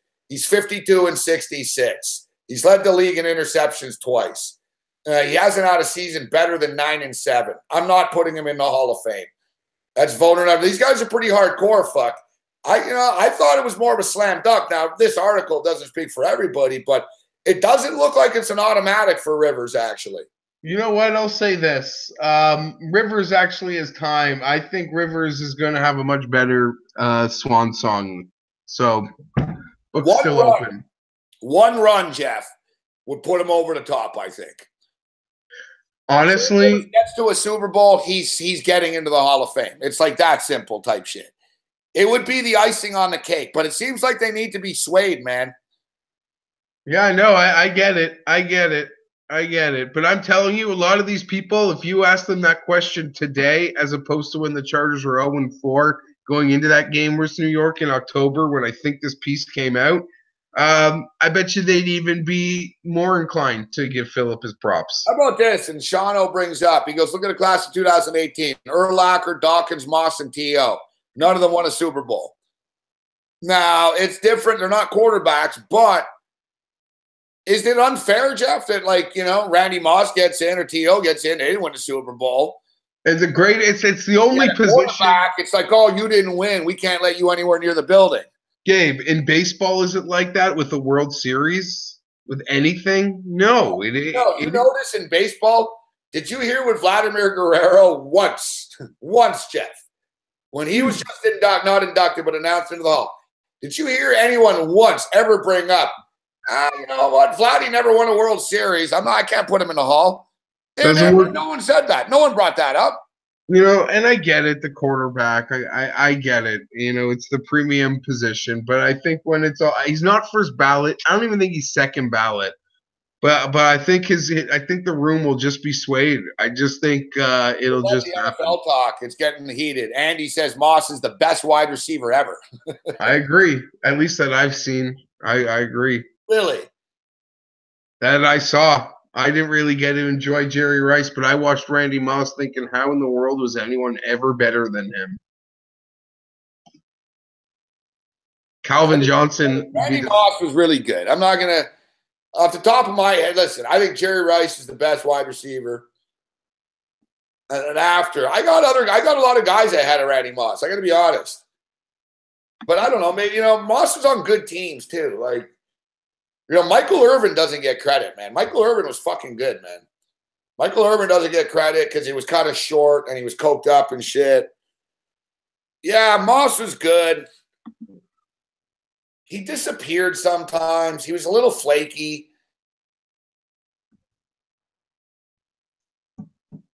Thinking, like, who else? Like, I don't know. I'm not, I got to dig in. I don't want to just start throwing names out there, but I don't know. I guess Randy Moss is top. T.O. was really good. I'll say this. I think Moss was better than T.O. T.O. was really good, but I'll say Moss is better than T.O. I agree.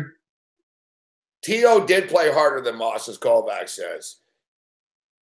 Yeah, Moss was the prima donna wide receiver, man. He used to have attitude when he didn't get the ball. And, he sort of matured over the years. But Moss, he was a headache at times, Moss. He's a pain in the ass to deal with. Well, so was Irvin, and so are all these guys you're speaking of. Yeah, I guess so. Jeff Feinberg. Great stuff, Jeff. Where can people watch you? You're doing the videos with Pat Mayo on DraftKings. Yeah, DraftKings, Pat Mayo experience on the Twitter. We put it out there. DK Live. Good times. Good times. People really need DJ Johnson this week. Is Calvin Johnson a Hall of Famer? Yes. There's without a doubt. No, I don't know. It's one of these deals where Calvin Johnson really was one of the best players in the league, but the numbers are short, Jeff. So unless we're cutting him a fucking pass and we're like, well, you quit early. Hey, part of getting in the Hall is you fucking not being able to walk again. That's part of the deal, all right? A lot of these Hall of Famers will look at it like that. They're like, fuck you, man. Yeah, you were good enough to be a Hall of Famer, but yeah, you want to fucking not have a concussion and tough shit. I can't get out of bed right now, but I got my yellow jacket. I'm not giving you a yellow jacket. Yeah. Okay. I'm sure, on the naked eye, the eye test said he was a Hall of Famer, but if the numbers are short, they've been tough on receivers too. It took Art Monk forever to get in. And Andre. If people think you take wide receiver a lock that Calvin Johnson is a Hall of Famer, no. It ain't happening. And in fact, I just punch it in. It's Calvin Johnson. The first thing I see. Calvin Johnson was great, but he's no Hall of Famer. Here, the former Calvin Johnson, no lock to be a Hall of Famer. All right, so, and it's funny because it was just announced. So this is from 5 days ago, actually, because they're talking wide receivers. Calvin Johnson is retirement, one of the best, brightest stars in the NFL ever seen. In 2012, he led the league in catches for 122 catches, an NFL record, and he racked up 1,964 yards. He's up there with the best years put up by Jerry Rice, Randy Moss, Marvin Harrison, and other modern receiving greats. For all his greatness, Johnson is not a Hall of Famer, not even close. The Hall of Fame is for immortals. 30-year-old men are not made for immortality. Megatron only 9 years, too short for anyone named not Jim Brown. He made the playoffs twice. He has no wins to show for it. He's 43rd on the all-time receptions list. Get this. You know what 43rd means, Jeff? You know what category, you know what neighborhood you're living in there? Santana Moss, Rod Smith, Mushan Muhammad. He's behind Derek Mason and Eric Moles in total receptions. Okay. Yeah, we can marvel at him. He was fucking great. The numbers aren't there. He's not a Hall of Famer. There it is. I'm a loser millennial that was caught up in 4 fantasy seasons, I guess. Right? But the thing is, he was. So it's one of these deals. It's almost like Larry Fitzgerald, who is a Hall of Famer. Larry Fitzgerald's still playing. If Calvin Johnson, it's like punching it into work, Jeff. You know what I mean? They're not going to reward him for going home early, bro. And that's not the way it works with these guys. Drew saying Santana Moss is a Hall of Famer. It's so. I'll say this. Nate Brooks says, does anyone seriously think that Calvin Johnson's not a million times better than Santana Moss? No, I don't. You know what I mean? But we can't start putting people in because they were good if they didn't play enough. They have to have the fucking numbers, man. Listen, your whole thing there with I don't mind if the Hall of Fame was really just for the immortals of the game. And if that was the case, I would like to see it harder. If that was the case, Phillip Rivers isn't a Hall of Famer. I agree with that. He's not an immortal of the game. Listen, it pains me to say this. I'm a Buffalo Bill fan. They put everybody in. We lost. You know what I mean? My point being is all the Hall of quarterback got in, the receivers got in. It's like, yeah, you were Hall of Famers, except in a big fucking game 4 years in a row. I would agree that, like, it seems like in recent years, the Hall of Fame has kind of just sort of become the Hall of, like, really good. Really, really good. And in that instance, I think Phillip Rivers gets in. If it's a Hall of Fame for immortals, no, he's not in. But I don't, it seems like they've kind of slipped on that immortal thing. I don't know. Maybe it's to get more franchises the rub of having Hall of Famers, and it's big business. I was there, Gabe, Hall of Fame weekend. It's big business. You got to get 5-7 guys in. You got to fill that city. Here's something interesting. We'll get you out of here, Jeff. We can go on and on with the football talk, but here's interesting. So in 2012, he had a 7-game stretch for a total of 69 catches, 1,125 yards, averaged 10 yards a catch for 160 yards. It was the best 7-game stretch in NFL history for a wide receiver. The Detroit Lions went 0-7 in those games. Yeah, there it is. A lot of garbage time, a lot of prevent defenses. Like we can sit here and go, oh, yeah, he was ripped. And I remember making great catches and he was awesome. Yeah, it's all good, but we're not Hall of Fame voters. And the Hall of Fame, man, that building's not that big, all right? You can't put everybody in there. You know what, Gabe? I was there. They're doing a crazy renovation. They're building a hotel, like, on site. They're doing some crazy things there. I can't wait to go back when Gates gets the experience, the Canton. Did you enjoy it? Do you recommend going? If you're a fan of a team, of a player getting in, it's the coolest thing ever. I literally walked up to 20 former Chargers, that were sort of from the LT era. I could list them off: Nick Hardwick, Roman Oben, Marcus McNeil, Lorenzo Neal. Everyone was there. Billy Volek, so many players were just loitering around, just like I was. Cameron Wake I bumped into there to see Jason Taylor.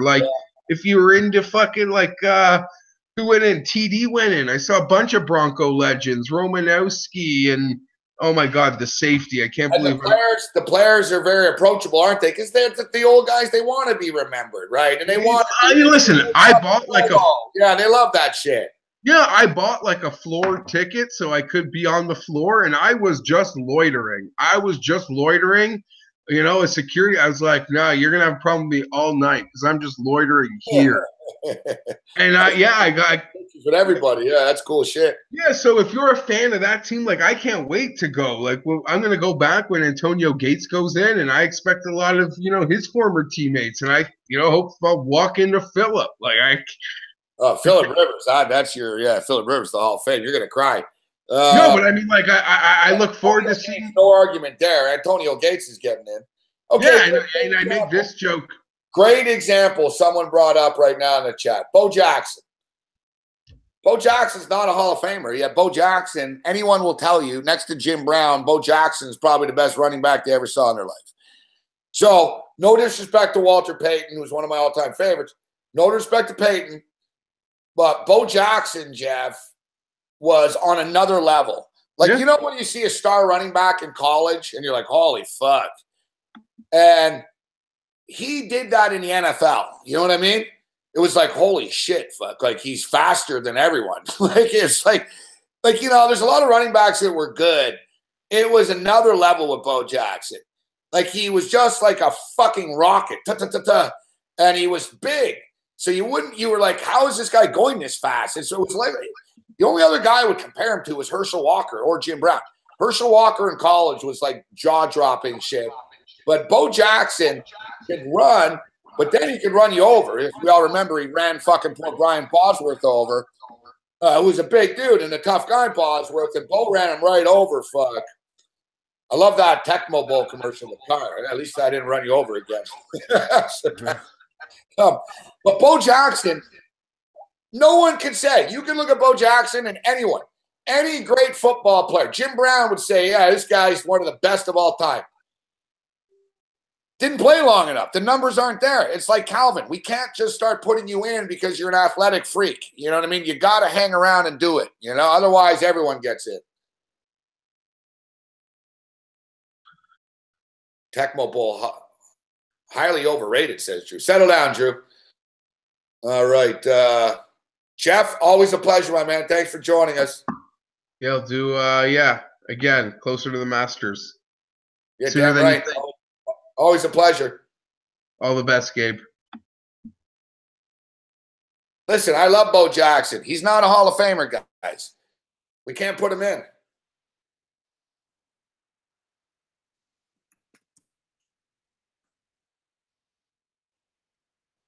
Can't put him in.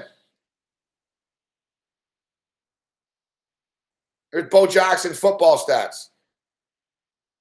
Bo Jackson's college numbers are more impressive than the NFL. Like, look at Bo Jackson. You know, that's the thing. 1987, he played 7 games. 1988, he played 10 games. 1989, he played 11 games. 1990, he played 10 games. Not enough, you know what I mean? But what's insane when I say about the college numbers, in 1987, right? In 1987, he only played 7 games. I remember when he signed there. It was like mid-season or whatever, you know. He played 7 games. He rushed 81 times. He racked up 554 yards for a 6.8-yard average. You don't see that in the NFL. Like, think about it. He averaged 6.8 yards in the NFL.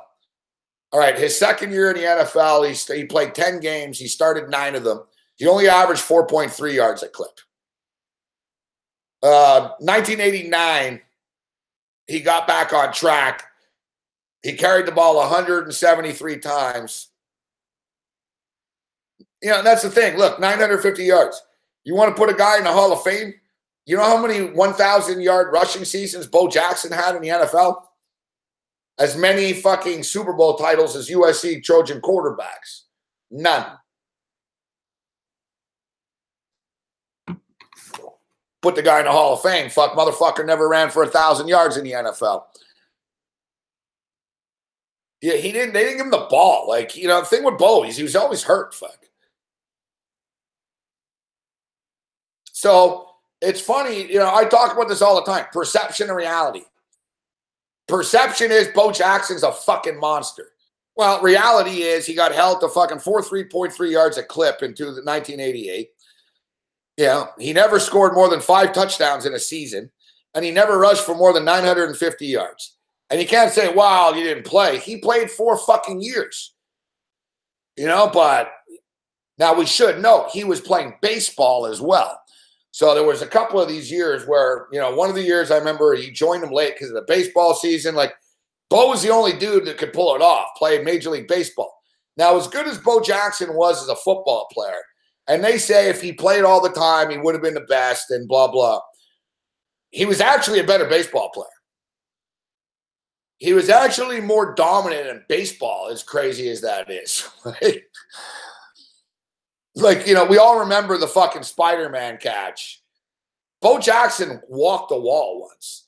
Like, he did more, oh my God, did he just do that? And like things in baseball. Like that catch that Bo Jackson made, he climbed the wall. Fuck. No one's ever done that in the history of baseball. No one will ever do it again. Like, no one ever thought to do that. Like, Bo Jackson, like, it was like Spider-Man. He fucking ran. He climbed the wall. He jumped. He robbed a home run. It was like sick. Fucking, he was just such a good athlete. Like, the ball's in the air. Bo was like, I'm going to catch this ball. Fuck. Like, I don't care about the wall. I'll climb the wall. But really, if you look at Bo Jackson, like, he was fucking good at baseball, but he didn't play long. He played like 3 years of baseball, and people were like, it's fucking crazy how good he is, fuck, for a guy that doesn't play baseball. Like, for a football player that just is in playing baseball, like, people were like, holy fuck. Like, pitchers were scared to pitch to him. He had sick fucking power. But really, what's his most famous baseball accomplishments? The crazy catch on the wall and the fact that he was the first guy to break a bat over his leg. Fuck. And not too many people have done it since. Canseco did it a few times. Canseco broke a bat on his head once. But a baseball bat's not easy, guys. Bo Jackson struck out and he fucking got pissed and he took the bat and he fucking snapped it like a fucking twig, like a stick on his fucking thigh. Like, he was that strong. He snapped a baseball bat like a twig on his thigh. Look it up on YouTube right now when I take this quick piss break. We've been on for an hour and 44 minutes straight. That's Bo Jackson. Fuck. He fucking, people are like, holy fuck, I never saw that before. Did he just break a baseball bat on his leg? Like, most people try to do that. Like, you're hurting. It's like, you know, trying to break like the karate, like the bricks. Ah! You know, not Bo. Like, bam! And fuck, he snapped the bat, man. Psh. After that, people are like, holy fuck, never seen that before.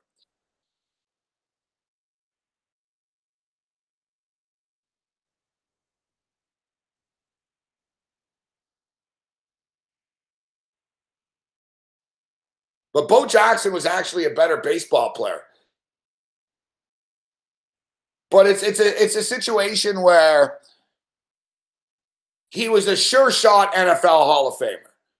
Like, he would have been, you know, he would have racked up massive numbers and he would have been a great, you know, he would have been a sure shot NFL Hall of Famer, Pro Football Hall of Famer. Baseball's tough, you know, to have a prolonged career and shit, but and be successful and, you know, as pitchers adjust to you. But he was actually better at baseball. And it's crazy because we're talking about one of the greatest college football running backs of all time. But he was better at baseball. You know, he had a cannon for an arm. He was a good defensive fucking fielder, left fielder. He was good in the outfield. You know, he had good range and shit. And he had a lot of power. Fuck. He struck out a lot, but, you know, he had a lot of power. Yet, same shit. You don't get to go to Cooperstown, bro, because you snapped a bat and you made an all-star game. Fuck. You know what I mean? It's not the way it works here, son.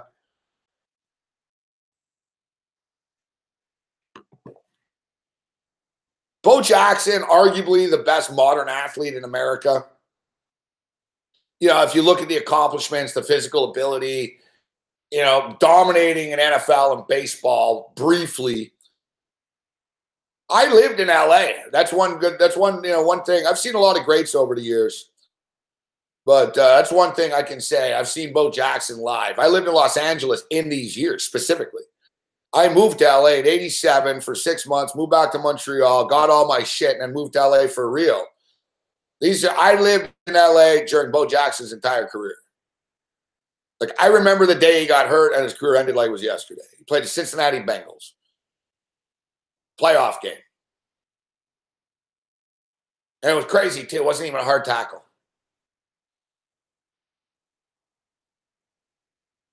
It's really haunting, too. If you watch an interview with Bo, you look at the play, he was running down the field, he was fine, he was getting away, and a guy in the Bengals fucking sort of tackled him from behind, but no clothesline or anything. It's clean, old school tackle. Bo fell And you could see he sort of fell, and he sort of sat there for a second. And I guess he told the guy, my career's over. Like on the spot. Like the guy on the fucking Bengals was sort of looking down. It's Bo Jackson too, right? So he's like, oh shit, are you all right, Bo? Because I guess Bo said I heard it fucking pop and snap type shit. And Bo was on the ground. He wasn't getting up. And I guess the guy in the Bengals said something to him like, man, I didn't hit you that hard. Get up type shit. What's up? And Bo looked up and he goes, it's over, man. I'm done. Bo knew on the spot, like, it's over. Fuck. He had a bad hip too, Bo Jackson. Like, he was falling apart. He was a great athlete, but he was falling apart. But as great as Bo Jackson was, I will hang my hat on Herschel Walker being the best modern athlete. Herschel Walker, best college running back ever. Solid NFL career. People shit on Herschel Walker's NFL career because he was traded for 12 guys. It's not his problem he was traded for 12 guys. Who's fucking stupid enough to trade 12 guys for one guy? Well, Jimmy Johnson was fucking. Jerry Jones was. So, who's going to fucking trade for fucking, you know what I mean?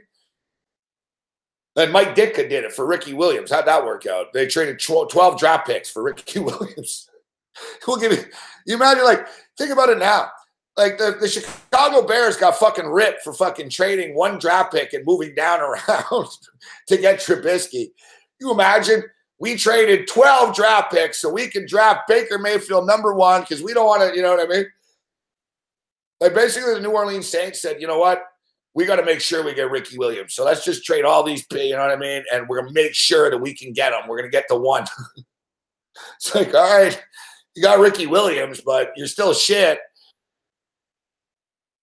Kyle Turley was on that team. Fuck. So I know that team. Fucking, I know stories from the room. Told you, like, the New Orleans Saints were all praying before a game once. They were like 0-12. They're you know, that year they were terrible too with Mike Ditka. And then there's like 0-12, and the team does a prayer. Fucking Mike Ditka comes over and he's like, "Can I join you guys?" And they're like, "Yeah, jump in, coach." So they're in the middle of the room. Mike Ditka says, "Dear God, please teach these fucking assholes how to play football. Amen." Everyone starts howling. Shit. Yeah, Mike Ditka, dear God, please teach these fucking assholes how to play football. Amen. Because you figure like they were 0-12 and Ditka would be like freaking out and shit, but Ditka didn't care. Like Kyle told me, he goes, nah, Ditka didn't give a shit. Fuck. He goes, during practices, Ditka wouldn't even get out of his golf cart. Ditka would be all hung over with a towel on his head and golf on the golf cart. Fuck. And Mike Ditka didn't know anyone's name. Like, so Ditka was like, hey, 56, come here, fuck. Ditka knew no one's name on the New Orleans Saints when he was the head coach of the team.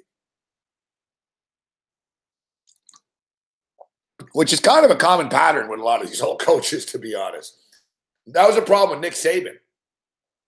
Kyle Turley was on the team with Nick Saban and with the Dolphins. Same shit. He told me Saban would piss people off because he said in the NFL, you can't just call number, you know, if you're Mike Ditka, all right, you know, all right, Ditka, whatever, fuck, it's Ditka. But Nick Saban, like, didn't know anyone's name on the Dolphins and really didn't care to. like you figure, like, all right, I'm the coach of the team. I better get to know them a bit or at least know their names. But Nick Saban, like, didn't know their names. He didn't care. So, like, Saban would do the same thing, like, during practices and shit. Hey, number 18. And it's like, fuck, dude. Like, this isn't college, fuck. You can't just call these grown men by their numbers. It's going to piss them off.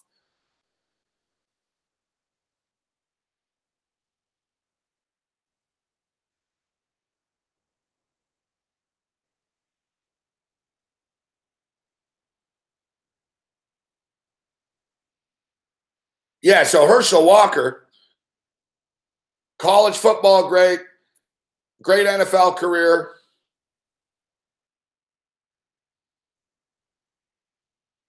U.S. Olympic bobsledder. U.S. Olympic bobsledder and mixed martial artist. You show me someone that's accomplished that.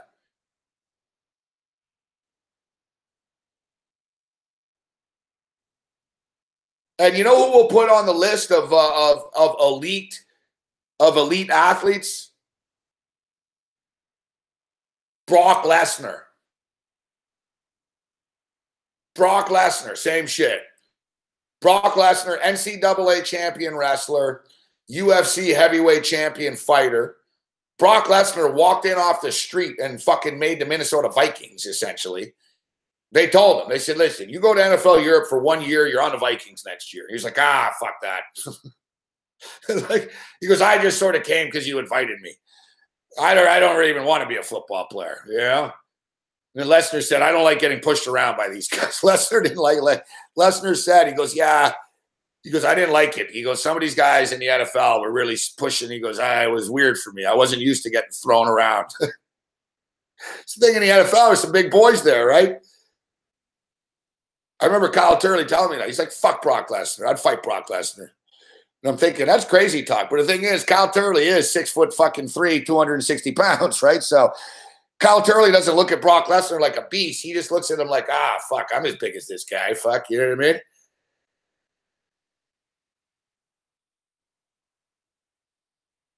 But you can't listen. I got to take a leap, but I genuinely mean what I say. I think Herschel Walker deserves like right up there, more than Bo Jackson. I know ESPN did a fucking thing recently, a big thing last year about this. Who's the greatest athlete in American history? And Bo Jackson was number 1. Muhammad Ali was like 2 or 3, but Ali wasn't the greatest athlete. You know, you could argue Ali wasn't even the greatest boxer. Ali was the greatest showman. He was an inspiration, you know what I mean? But there's a combination.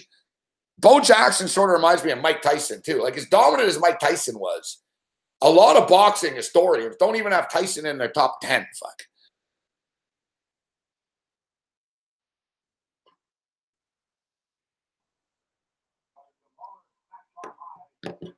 Ichiro is 100% a Hall of Famer. I don't know what you're arguing Ichiro versus Batista for. Batista's not a Hall of Famer. Ichiro is.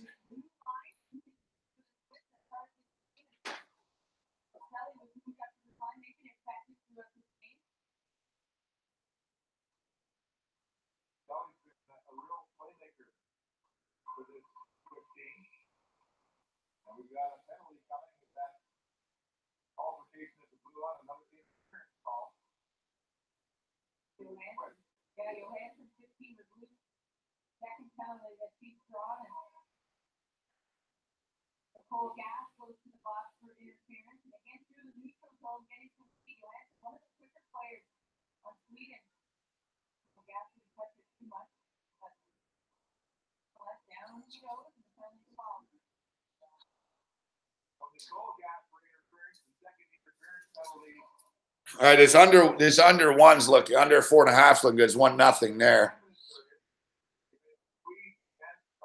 Oh God, are you telling me Vegas? I could have cashed out for that $40, but I don't like cashing out. Fuck me. Are Vegas really going to lose to the Chicago Blackhawks of all fucking nights?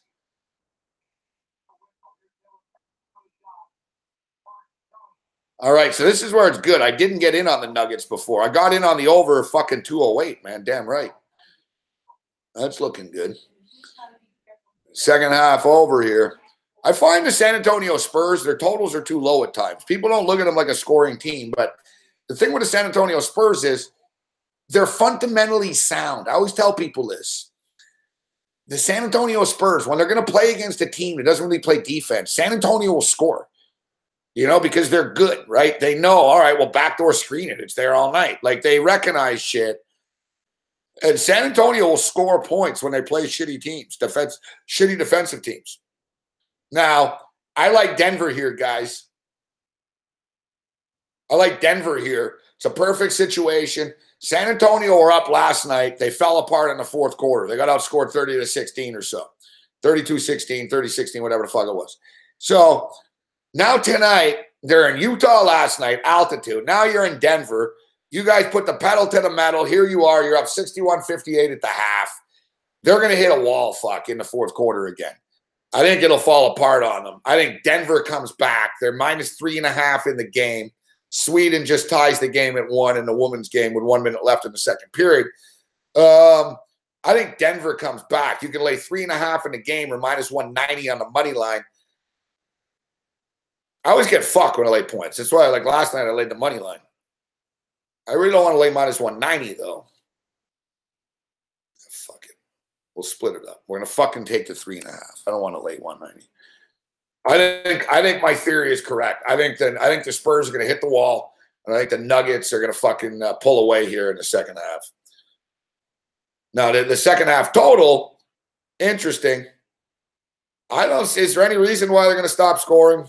I don't think so. Let's go second half over. Over 108.5.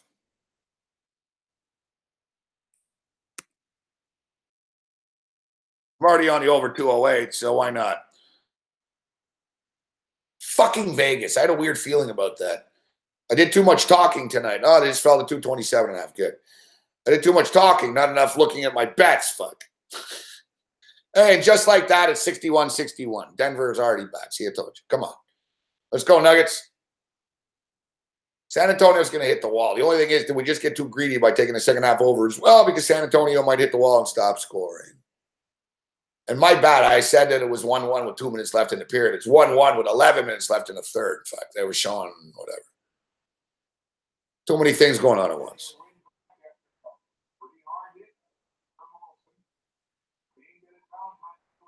Boom, Vegas just tied. Good shit.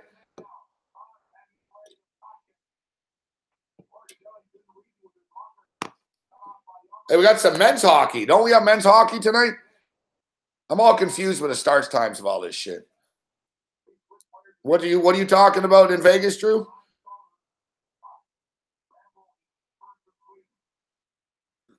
Yeah, what's up, Marine Corps?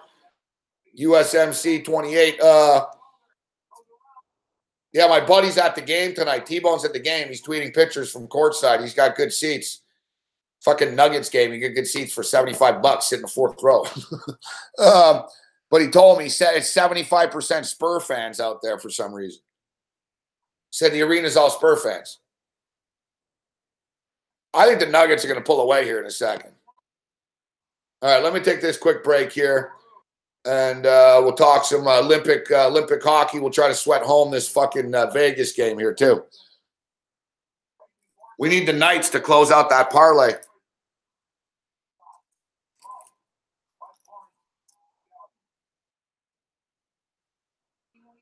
We're going to be going to our first Vegas game this year. We're going to go see the Minnesota Wild and the Vegas Golden Knights on a Friday night in Vegas.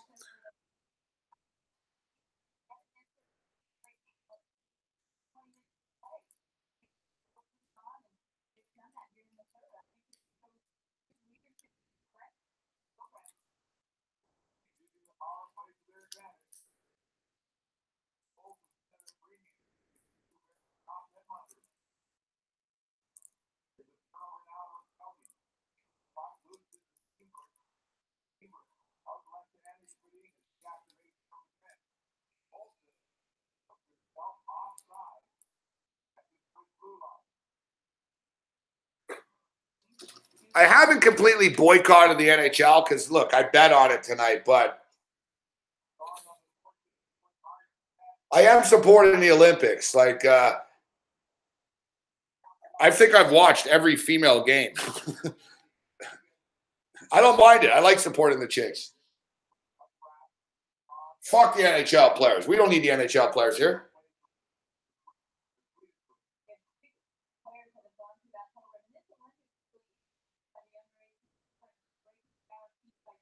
I'm like Abraham Simpson watching Super Bowl I. Be quiet. I'm watching the game. Somebody's got to support this. Like Super Bowl I.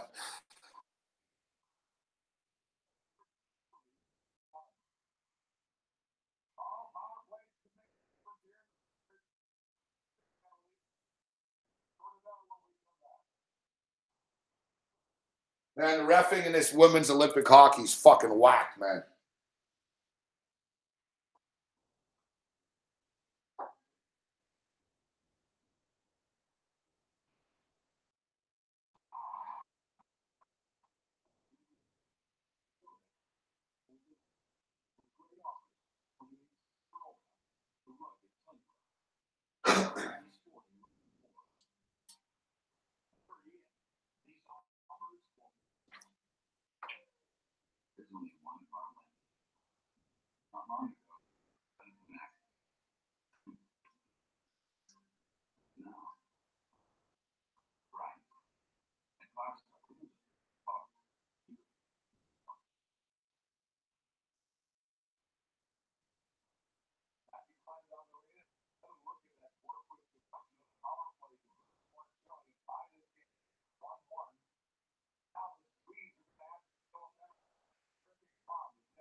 These fucking women unders, man, have been fucking gold, man. We should, fuck off.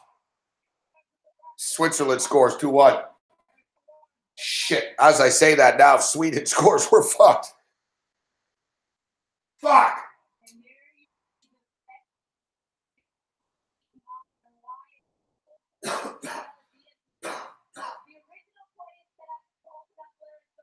You fucking bitch. Fuck.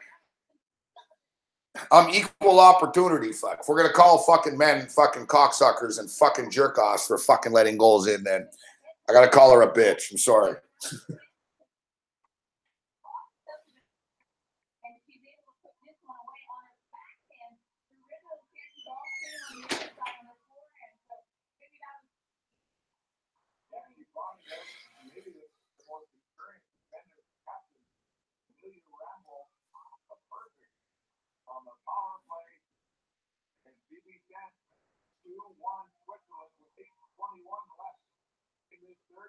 Now we got to sweat this out.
Seven minutes left.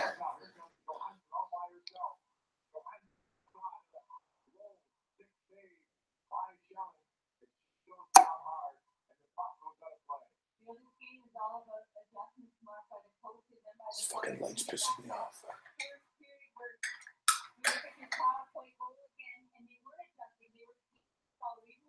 Fuck, it's pretty dark though.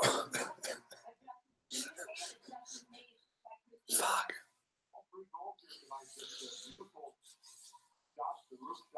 They were all Twix. It's a late night show.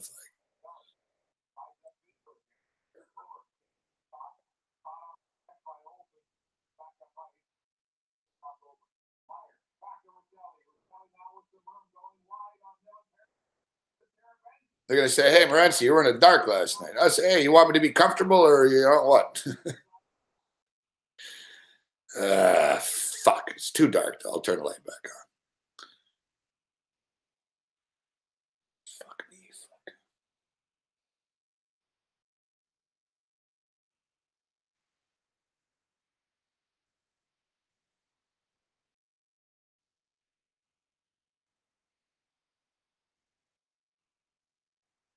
Home games, losing both, had one goal through the first 40 minutes of this game, and then explode for 3 goals on 3 consecutive shots.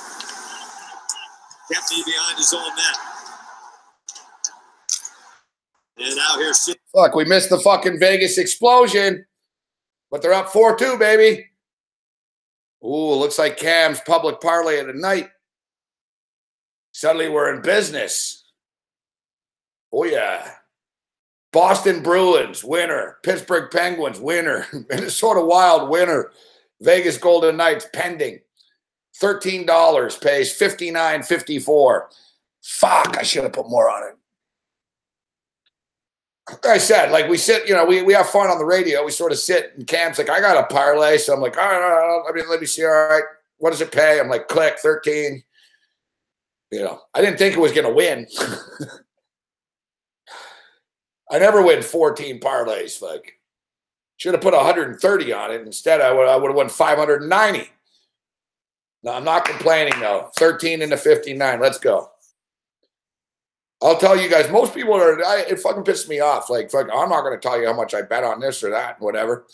So, I get it. Sometimes people, if you got your personal business, you got your personal business. If you're hiding something. But I had $500 fuck in Bet365, all right? I put $500 in. I turned the 500 into like 670 or something right away. So I'm like, all right, good start here, fuck. So it was like Saturday afternoon. I'm off and running, fuck. Every Saturday night, shit falls apart for me. All right, we do the Saturday Patreon show. Every Saturday night's the same shit. Fucking have a big day. I win. I win the fucking night games. And every Saturday night, I fucking seem to lose the fucking West Coast Conference game of the night or whatever. And I always give shit back. So it wasn't that bad. It was kind of like I was up, I was down, I was battling. And then the UFC, fucking Luke Rockhold. So I lose to Luke Rockhold. I lose the fucking total bet. Shit goes to hell in a handbasket. I go on like full tilt, fuck. There was another game we lost. I lost the Rockhold, and there was some college game on. I forget which one it was, but fucking lost. It was fucking Gonzaga and fucking St. Mary's, fuck. Fucking cocksuckers fucking stayed under it, fuck, in the second half. I put like $300 on it or something too, fuck. So, long story short,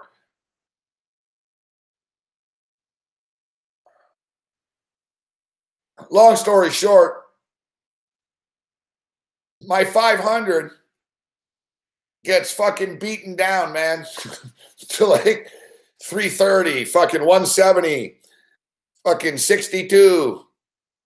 Like it was just like, I was like, well, walk of shame time. And I got money in another book too, but I wanted to win cash and cash out right away. So I was like, this other fucking book wants to pay me in Bitcoin. So I'm like, so I put $500 in. Guys, it got down to $26, fuck, all right? I was fucking pissed. I was like, man, I don't want to walk to the fucking store and buy another fucking $500 fucking card to fucking load up this book. I was like, man, I got a couple $100 in another book. Maybe I'll just play there. And I was like, all right, I'll just bet at this place. But it really bothered me. So I was like, man, I can't just, what am I going to do with $26 in this account? But I never went to the store, fuck. I never went and cashed out. I never went and bought a new thing. I betted another book, and then I started rolling it over. I was just betting and shit. So this $26 from Sunday morning. I woke up Sunday morning. Oh, yeah, that was nice, too. Bet365 fucked us all again. They awarded us the win for the fucking under, the over in the Luke Rockhold fight. And I don't know, fuck. I'm watching it on a fucking stream. I can't tell. My stream is freezing and shit. When I was watching it live, I was like, we just lost, fuck. We're like 40 seconds off. You know what I mean? We didn't win. The total. But the book paid us, fuck. There's a bunch of guys in the chat. They were like, Morency, because I was pissed, fuck. I was bitching. And people were like,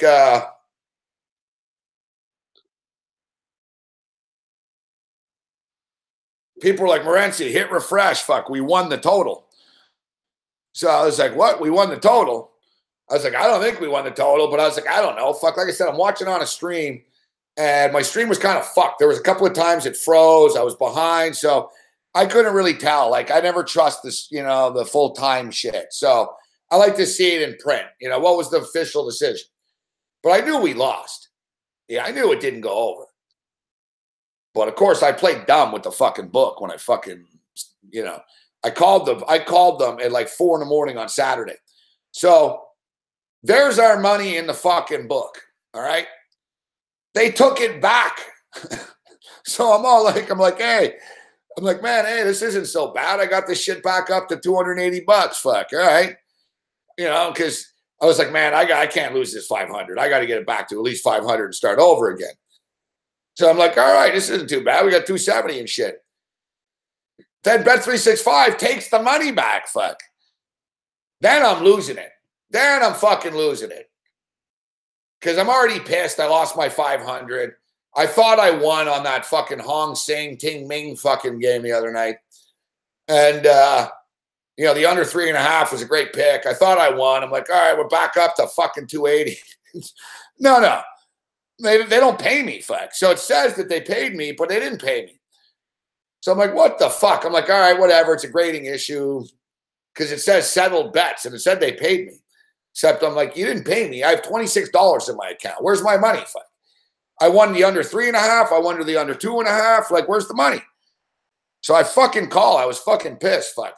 The phone rang for 15 minutes, man. I didn't stop letting it ring. 15 minutes, literally. 15 minutes. I could see on my cell phone. 15 minutes it rang. It's like 4:30 in the morning, Saturday fucking night. Fucking British chick answers. She sounded cute and shit, but she was kind of patronizing, like right away. I'm like, yeah, we got a problem with your grading here. She's like, what's your problem? And I told her, fucking Hong Sing, fuck. So the game fucking went under, as you see, and it says you paid me. She's like, well, we paid you. I'm like, no, you didn't pay me. I said, look at my account, fuck. I said, you see the money? And I said, secondly, do you see any fucking wagers that I made that I lost the money? I said, I never got the money in my account. And that's when she dropped the UFC shit on me.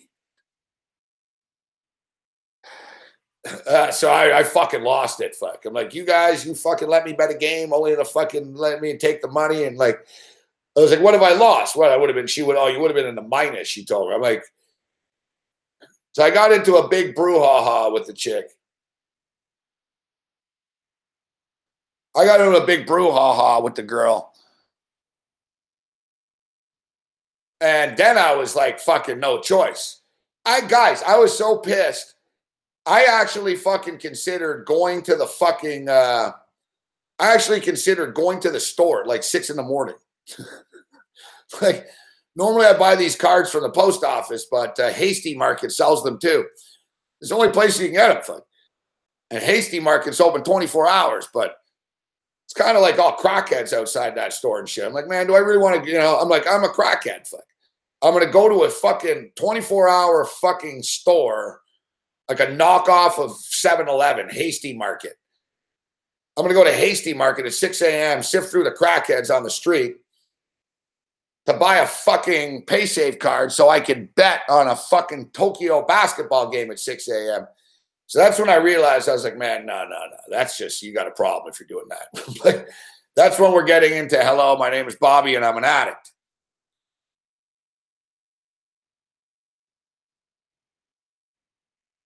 So that's why I decided, all right, no. I'm not going to go to the fucking store at 6 a.m. I'm like, man, I actually fucking, like, I put my pants on. Like, I had track pants, but it was snowing and it was freezing out. So I was like, well, fuck. I actually put my pants on, put a hoodie on, and sort of stared at my boots, fuck. I was like, man, that's when it hit. I was like, dude, if you walk to the fucking store right now at 5:45 a.m. to buy a pay-safe card so you can load up money on Bet365 so you can bet on fucking Tokyo basketball fucking league games, you've got a real problem. So, like, I sort of sat here, like, staring at my boots, fuck. Like, I was like, wow. Yeah, I'm talking to myself. I'm like, yeah, well, I might have a problem, but I'm not about to stop gambling right now. So I need money in the account. So I don't know what to tell you. Like, I'm sort of arguing with myself. I'm like, what am I going to do with $26? Like, what am I going to do with $26? You know, there's a fucking big Cavs Celtics game on, EPL soccer, fucking Olympics. I'm like, I got $26 in this account. What am I going to do with this?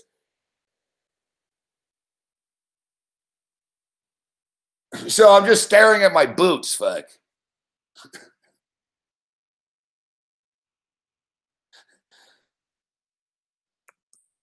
I'm just staring at my boots.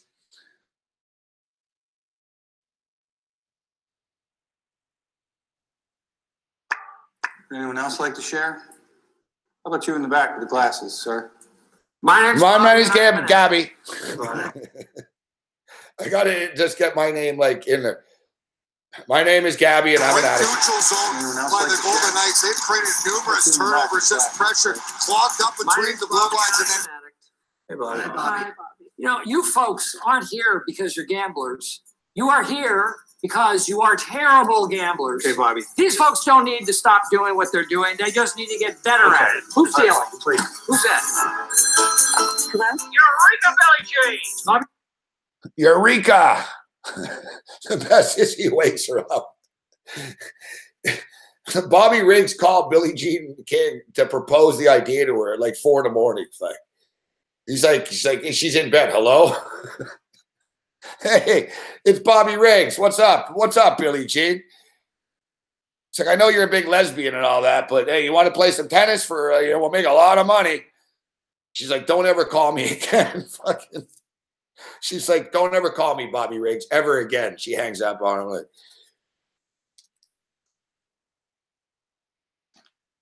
Like she was against it at first. She's like, I'm not playing this guy. Fuck. She's like, this guy's a fucking clown. I'm not going to play him. And he just wants to make money. I'm not going to help him make money. Like she was against it. Except Margaret Court, another female tennis player of the era, just did it. And Bobby Riggs fucking destroyed Margaret Court. He smoked her. Like, I don't think he lost the game. Like, he was a fucking dick, too. Like, he fucking drilled the ball at her. Like, he fucking smoked Margaret Court. It's not talked about in real life. Everyone talks about the Billie Jean King game, but Bobby Riggs actually did play a woman and beat the shit out of her. Like he was relentless. He smoked her, and that's what pissed Billie Jean King off. Because, he was like, look, in real life, like Bobby Riggs said, look, I'm 46 years old. I haven't, I'm retired, and I just beat the #1 women's player easily. He's like, women's tennis is a joke. That was like Bobby Riggs' angle. Women's tennis is a joke. I'm a retired guy. I'm fucking shit. I'm old and I'm a degenerate gambler, and I could beat Margaret Court. And she was ranked #1 in the world. So he smoked her because Billie Jean King was really the best player, but Billie Jean King fucking lost her status because she wouldn't play for cheap money. She wanted to get paid the same as the men. So they fucked with her in the rankings and shit. So Margaret Court was the #1. They actually kicked Billie Jean King off the tour. It was #1. She was #1. So Bobby Riggs got her to play and he killed her. It's fucking funny too. The movie. He just smokes her. Like he's all proud after too. He's like, you see? He goes, I'm 46 years old and I just beat the #1 women's player easily. That's when Billie Jean King in real life got pissed. And she said, all right, I'm going to play this fucking jam. I'm going to play this joker. And she did, and she beat him.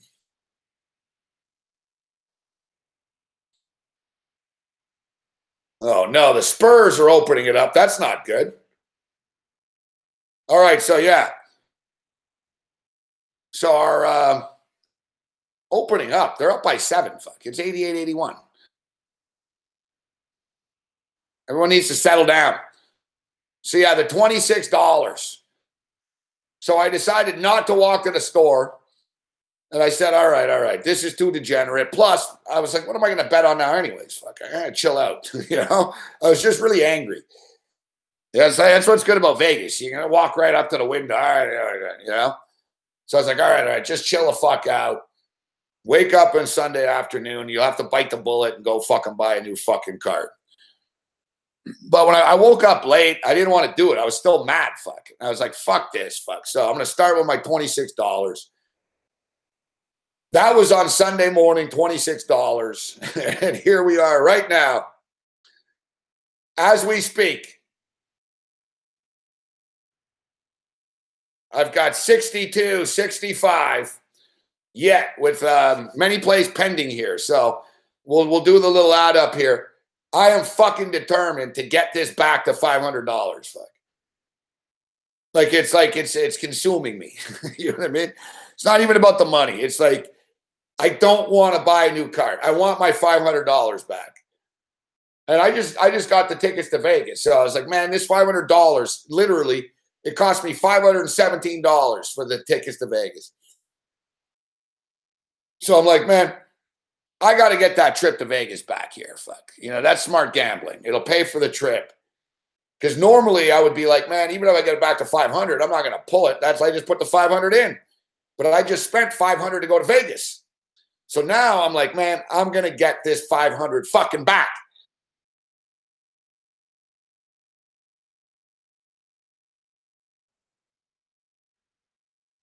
So we're at $62 right now. And we're going to get 59 back if fucking Vegas hangs on. So suddenly we'll get up to 124, fuck. Or 123. We've got over 208 in the Spurs game. That'll get us up to fucking 170 or something. Now we got over 227 in game in the Denver game. We got the Denver Nuggets -3.5. If we can fucking hit these, like we'll get it back into the 200s. Then we're talking, fuck. You know what I mean? 26 to 200 is quite an accomplishment. I've been gambling a long time, so I don't chase shit now. I've kind of learned my lesson. You know, I'm actually smarter. You know, like years ago, I'd be betting with a bookie and chasing shit and fuck that. I'm not betting $26. Fucking, you know, I can do it right now. I can log in and fucking bet. I got fucking $3,000 credit right now if I want at one place. But, you know, I was like, no. I'm not doing that. Fucking,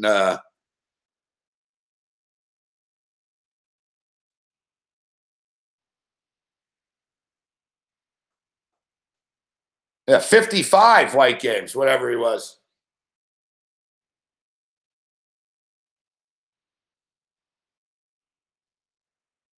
Yeah, we're battling, Brooks. Sometimes only long-time gamblers know. You know what I mean, Brooks? Like sometimes, like if you have a bookie and like Sunday's the last cutoff day, right? So you're down fucking $3,000 and you're like, holy shit. If I don't win today, I'm going to owe this guy like $5,000. And you know, that Sunday you go from owing fucking 3,000 to fucking, you know, to nothing or whatever. It's a bigger accomplishment than winning money sometimes. I told the Montreal bookie story where I fucking owed the guy $13,000. And I had 20,000 credit limit. So I could go up to 20. But the guy called me and this went on. Like they were pretty lenient, these guys. I would have to pay them, but they were lenient and shit. But I told the story, fuck, about how the phone identification was just invented. I'm so old that in the old days, phones, you couldn't see where you were calling from. Except they invented these stupid fucking phones where you could see where you're calling from. And I owed this guy a lot of money, man. I owed the guy like fucking $8,000 at the time or something. And I didn't have a choice, fuck. And he could see my number. And I didn't have the money, but I had to call him, right? And tell him, fuck, like some bullshit story. You know, about, yeah, give me a couple of whatever. So I had no choice. I actually drove to Ontario. I went to Ottawa. Me and my buddy, I got a buddy that actually got into a car. I drove all the way to another province to use a phone to call the bookie and tell the guy, hey, I'd love to meet you, but I'm stuck in Toronto right now. Like, because I could see like the Ontario fucking. I was like, hey, I said, I got the money, but I'm not there, fuck. So, like, I was like, I'll be back in 4 days type shit. like, that's when you know you got a gambling issue. When you're driving across the state line to get into another area code, fuck. I didn't have a choice, fuck. I had to get into another area code. The fucking cocksucker could fucking see where I was calling from. So I had to go. I remember my buddy, he was like, what? And I told him, listen, I'll pay you, fuck, all right? I said, I'll pay you $100. I said, we need to drive to the Ontario border. I need to use a fucking phone, and we'll just drive back after. And he goes, why? I said, because, fuck, all right? That's why. I said, what do you care why? Let's just fucking go. I said, I just got to use the phone, buddy. He's like, all right, you're a weird dude, Morency. He's like, I don't know, it's not one of these drug deals. I was like, listen, there's no drugs, fuck. I said, I swear to you, there's no. He's like, you're not secretly, you don't have like a fucking hockey bag. You're not bringing it. I was like, no. I said, I got no bags, no nothing, fuck, all right? Just fucking, I need to use the phone in Ontario. My buddy's like, all right. Okay, we drove out there, used the fucking phone. Fucking tell the guy, listen, I can't, fuck, I don't have the fucking money, I have the money, but I'm not there. I can't meet you. So he's like, yeah, all right. Then he tells me, he's like, but listen, he goes, my partners are getting a little restless and we can't keep carrying over. Because I used to carry over. I'd be down 9, I'd give them 4. You know what I mean? We kept carrying over, but I was out of real estate, and I never really got in the hole that much. I was young too. I was only like fucking 21 or something, 22 or so. So I never really got in the hole that much, right? So the guy was sort of looking out for me. He warned me when I was down 7, I remember. He's like, bro, you're down 7 dimes. Are you aware? I was like, yeah, I know. But I had a bunch of fucking like hash and I had like a bunch of shit that I could like liquidate. So I was never really in full panic mode. But then it got serious, So then I get the call. You're down 13K. And it was like Tuesday night. And he basically said, no, he goes, no trips this time or whatever. He's like, you got to pay Friday. And he goes, you've got up to fucking, he goes, you got up to 20. You're down 13.8. He goes, you got till Friday, whatever happens. I didn't have fucking $20,000 to give them if I lost. I didn't have it. You know what I mean? I had like fucking $4,000 and like fucking a bunch of fucking shitty hash. So like I started to panic a little bit. I was like, man, it's like, I don't have fucking $13,000. I have $4,000 and that's 10 short. And they're serious. Like I got to pay them. This is bad. So I was in a bad fucking spot, man. And I decided at that time, like any degenerate gambler, like Bobby Riggs would do, I was like, well, I'm already fucked anyways. I'm down 13. I'm like, they're going to break my legs anyways. I was actually thinking, I'm like, well, what are they really going to do? I was like, fuck, they'll probably fucking like hit me with a baseball bat or something. Because I saw these guys fuck someone up once outside of a bar to set an example outside the sports bar. Fucking threw the guy into traffic and shit. And the guy was big too. One of the guys was big. They had this big fucking like 6'7" collector guy. And I knew the consequences, man. So I was like, I was down 13.8. And then I started to panic. So I'm trying to liquidate the hash. I'm like, guys, you got to buy a fucking 2 pounds of hash for me, man. I was like George Costanza. You want to buy a computer? Why not? I was calling buddies. I was like, do you want to buy 5 pounds of hash like right now? They're like, 5 pounds. I was like, yeah. I got it, real cheap, man. So I'm fucking sort of in panic mode in my head. I'm down like 13K. So I had no choice. I was like, well, I'm already fucked anyways. So I bet on the UNLV Running Rebels, man. I was down $13,800. I had fucking credit up to 20. And I fucking put like $6,300 on, sorry, not the Rebels, Jerry Tarkanian. It was right after he left UNLV, Fresno State Bulldogs. I took Jerry Tarkanian and the Fresno State Bulldogs for like $6,200. And I went to a movie. I went to a movie with my girlfriend at the time, and she thought I was cheating on her because during the movie, I kept going to the payphone fucking every 10 minutes. I was calling the score hotlines. There's no internet in those days. You need to score. I had to call the New York Post hotline. I'm like fucking dialing. I got like fucking more change than a fucking pervert in a peep show booth. Why do you have so many quarters all the time? Well, I got change from the store. No, so I'm dropping in fucking quarters and shit. The fucking score lines. So I'm like, yeah, we're watching the movie. I'm like, I got to go to the bathroom. I'll be back in a second. Couple of minutes later, I don't feel well. You're going to the bathroom again. I'm really on the payphone, right? Fucking calling, and it's fucking slow. It's like out of the, it's like the old days, Fresno State, 60, and you're fucking sweating it out waiting. It's like Long Beach, 59, and you're like, fuck. And the thing is, if you miss your game, you got to go through the loop again, right?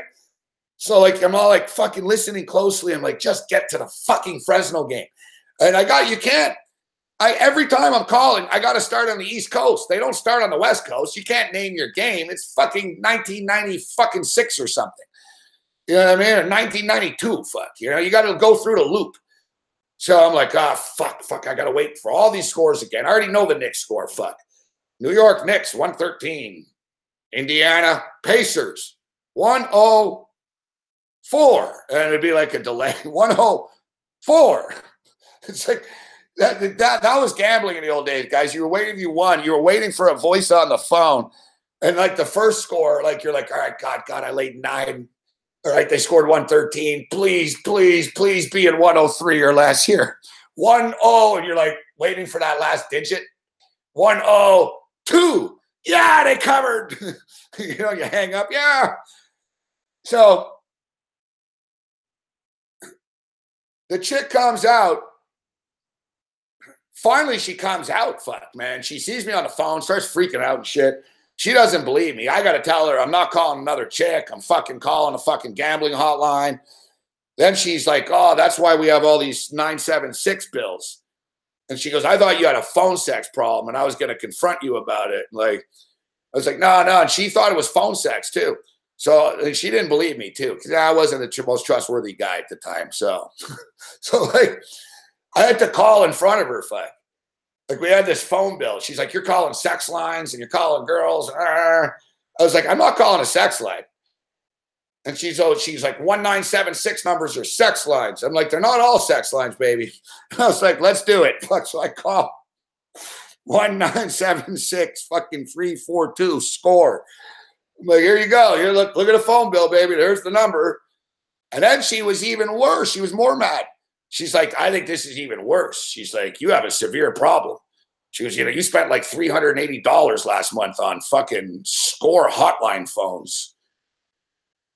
I was thinking, you don't know the half of it, fuck. I'm walking around with $22 in change all the time. Because the fucking, the free ones were no good, man. Yeah, you want to do your free score line. You ain't getting a good score, fuck. See, I needed the real score. So it's like, I was going for the real hotlines. You know what I mean? I need the real score. There were times, I swear to God, guys, there were times where I'd bet like 500 on a game and I'd realize, I'm like, I think I spent $80 calling for the score of this game all night. So I bet 6,000 on you on Fresno with Tarkanian. I don't remember who they played. I think it was Long Beach, fuck, but it was Fresno State with Tarkanian. So Fresno wins. They cover, fuck. All right, they win, they cover. Suddenly the 13 is down to 7 or so. Then I'm feeling it, fuck, all right? Then I'm feeling it. Then I'm like, I start nailing shit left and fucking right, man. Bang, bang, bam, boom, fucking games left and right. I fucking turned it around from the 13K on Tuesday into plus 3,000 on Friday. I won $16,000 in between the space of the Tuesday when they warned me to pay and the Friday. It's actually a good ending to this time. Like, I won. Like, it was, I swear to God, it was one of those things. It was a miracle. I remember like thinking fucking after, like, wow, fuck, are you ever good? You're like Houdini, man. You got out of that. So I show up. I got to go meet the guy on Friday, but now I'm going to collect. So I got to go meet the guy outside the Orange Julep in Montreal. It's a big orange, fuck. So the thing is, people have disappeared around there and shit, man. It's kind of known. It's like a mob parking lot, bookie fucking, good shit doesn't happen in that parking lot. So I didn't like the sound of it. They're like, yeah, meet us at the Orange Julep. I'm like, yeah, this is off to a good start, fuck. So I'm like, all right. So I got to show up. There's a strip club across the street. And ironically enough, that girl that I was with actually danced there. She wasn't working that night. But the Quandore or the gold something, the gold corner, the door fucking Quan or whatever the fuck it's called, right across the street from Blue Bonnets, the horse track. You know your life is going great when you're dating a stripper that works at the fucking strip club across from the racetrack and you're meeting bookies at the fucking Orange Julep. So I'm meeting the bookie at the Orange Julep and shit. They owe me $3,000. All right. I fucking get there and shit. Buddy rolls up, except they sent the mean guy, fuck. There was like 2, 3 of them. They sent one of the mean guys. So he gets out, man, and he fucking starts laying into me and shit. You fucking little fuckhead, fucking, you're fucking, you know what? You think fucking we don't know that you fucking didn't have the fucking money and you fucking. And then the guy even caught me. He goes, you fucking are so twisted. You probably drove to Ontario to fucking call us last week. He goes, I told them that you probably drove there to do it. Like the guy knew me like to a T, fuck. The guy's like, you're full of shit. He goes, I fucking don't like you. He goes, you know, our fucking, one of the partners, he's like fucking, he goes, Spiro's a big fan of yours. And he goes, for some reason, the guy, the collector guy, he goes, for some reason, these guys all think you're a great guy. He goes, you're fucking, I know that you fucked us. He goes, you know, all these fucking times. He starts like just bitching about everything. So then I'm like, listen, buddy. I'm like, you've won fucking like $25,000 off of me over the last fucking months. I said, so I fucking won. You know, I said, you've always been paid. What's the fucking problem? And then the guy fucking pulls out fucking like 1,700 or so. So it's an envelope. He goes, we don't want to ever see you again. He goes, you're cut off. You're not betting with us. And he gives me an envelope. I'm like, fine, I don't give a shit, fuck. Give me my money, fuck. So the guy gives me my money in the envelope. I'm looking, and it ain't 3,300, fuck. It's like 1,400 or something. So I'm like, hey, it's a little light. And he just stops, man. And the guy looked at me like he was going to kill me. Fuck. He goes, a little light. He goes, for the record, I wasn't going to pay you anything. He goes, I wasn't going to pay you anything. He goes, my fucking partners fucking think it's the right thing to do to fucking pay you this. And he goes, that's all you get. I don't know why they paid me half. They could have just told me to fuck off. But they paid me half. He goes, that's what you're getting. And he goes, that's from my partner. And then he's in my face. He's like, and if you have a problem with the other half, fucking, you know, you have a problem with me. And he's sort of in my face. I was a kid. Now I would have been like, I would have fucking hit him over the head with a baseball bat. Fuck. A kid. But I was a kid, and I knew he was right. And like, you know, so he's in my face and shit. And yeah, I got the envelope, and I went back to the strip club after. Yeah, there's my Fresno State $13,000 story. I went from owing $13K to getting like $1,500 or something, and not getting killed. And I got cut off.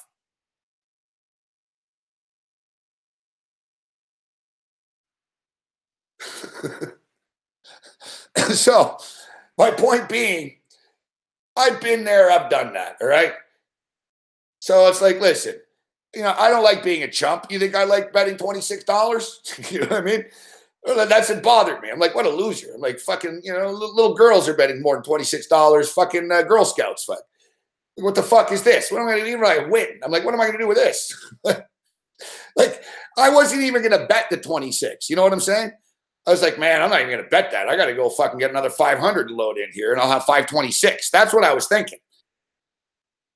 But, you know, I have all these gambling memories and everything of all these flashbacks. So I was, like I said, I was sitting here just thinking about, you know what? I think you've bet enough tonight, fuck. It's like, you just lost your 500, fuck. Like, you're going to go to the store at 5 a.m. in the fucking middle of the winter in fucking minus 14-degree weather. You're going to walk to the store so you can bet on the Japanese BJ League at 6 a.m. Yeah, that's a great plan, Morency. That's fucking captain discipline right there, fuck. Oh, I want to be disciplined in 2008. Oh, that's the king. You're the king of disciplineness. Like, you're the fucking king. Yeah, that's discipline, fuck. Yeah, I got to go to Hasty Market at 5 a.m. because fucking the Hitachi's fucking Sun Rockers fucking tip off in 20 minutes, fuck. The fucking New Zealand Breakers didn't help.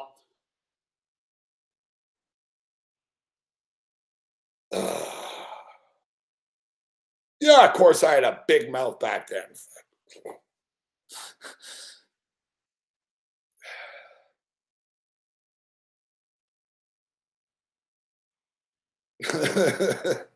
So my point is, it's not good to bet with bookies, fuck. Don't bet with bookies, man. Bet at sportsbooks through sportsbookreview.com.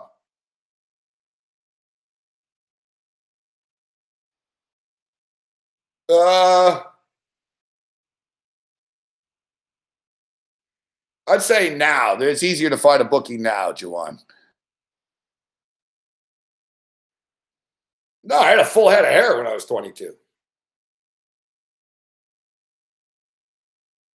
I pretty much had hair until I was, I had hair, but started to go around my 30s there, early 30s. The Denver Nuggets are up 108-103 right now. Who's the motherfucker that said, oh, the Spurs are pulling away? What did I tell you? I said, settle down, fuck. It's 88-83. That's not pulling away. You know who's pulling away right now? The Denver Nuggets. That's who's pulling away. 108-103. Let's go. Let's keep it rolling here. We already cashed the over. The over 208 hits. We got in-game over 227. In-game right now is 242.5.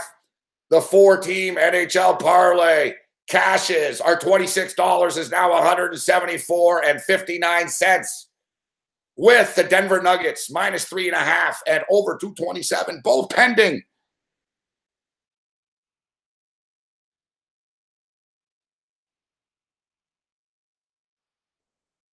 How old am I now? I don't know. Somebody called me 50 on the air today. I forget who, fuck, but oh, it's Big Man, fuck. Big Man's like, you're over 50 years old. I'm like, settle down, Big Man. I'm 47. Fuck.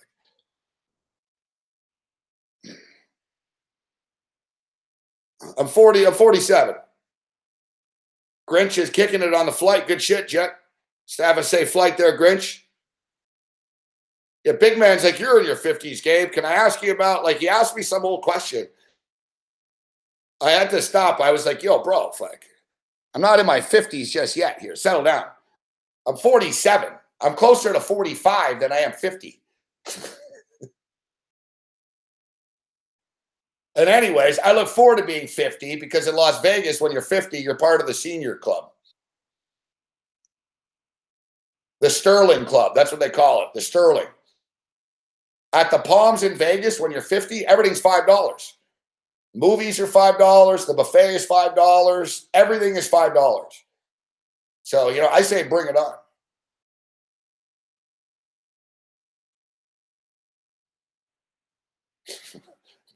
You guys asking some personal questions. Do I like young chicks? No, to be honest with you, I don't. I find young girls to be annoying.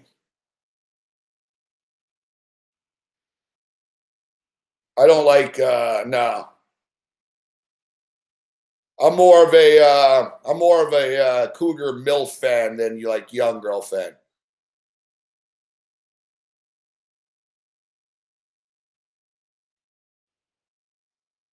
Like, put it this way, like like the hottest girl that I think is like around right now, like is Shania Twain. And she's not exactly the hippest, like, you know what I mean? Like, like I was walking down the street the other day and there's all these like Victoria's Secret billboards and everything. Nothing. You know what I mean? I'm like, I see a billboard of Shania Twain. I stop. I'm like, oh, fuck, she's fucking hot. I'm like, man, she's hot. Shania Twain, big face, staring at me. I'm like, damn, she's smoking hot.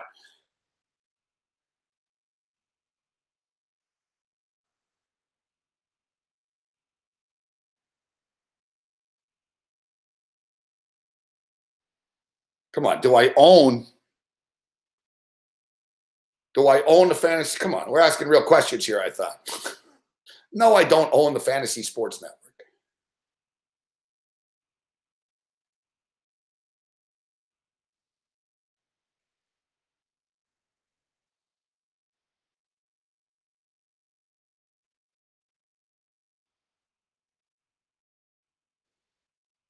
Yeah, like the girls that I like, you guys would be surprised.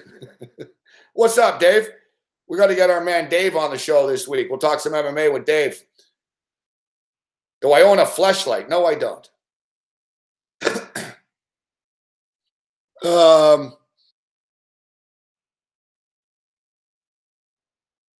You know who I like? Like I said, I like Shania Twain. You know who I like that would surprise you probably is I've always had a thing for Rachel Ray.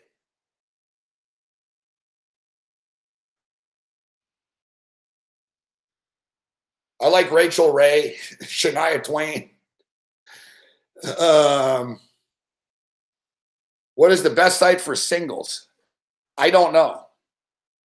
I'm not just saying that. I've never been on a dating site for singles before.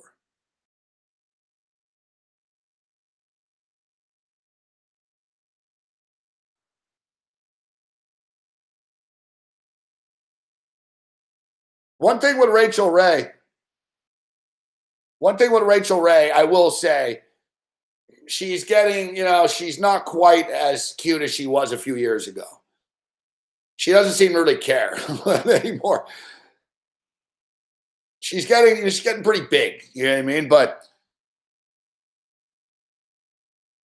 you know what's funny? My ex-girlfriend had passed away that I was with for a long time. She actually told me that once. She goes, I don't take this the wrong way or anything, but she's like, she goes, I think Rachel Ray is like your perfect girl. Like it was weird, man. Like she brought it up. She's like, I could picture you with Rachel Ray. Like, she's like, for some reason, it just seems like you two would be, it's funny. I was like, Rachel Ray, really? And I'm like, yeah, sort of.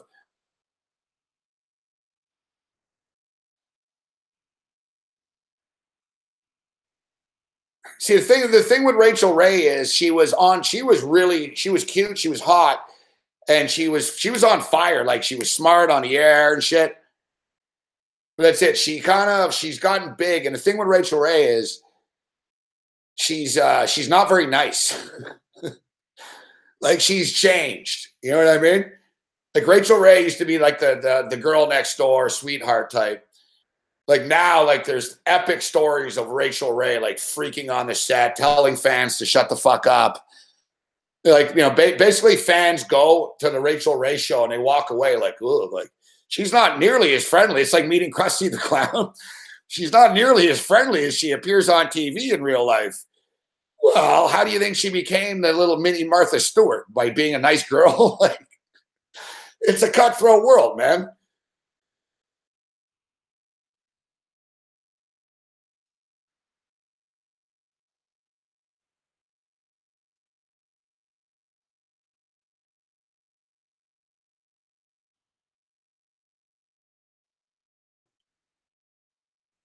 Yeah, Martha Stewart's just a little old.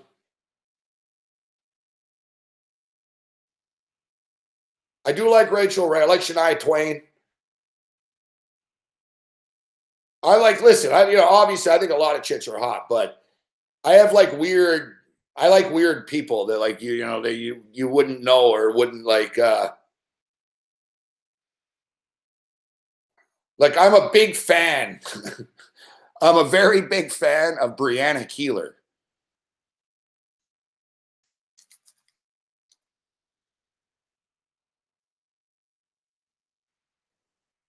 I'm a big fan of Brianna Keeler on CNN.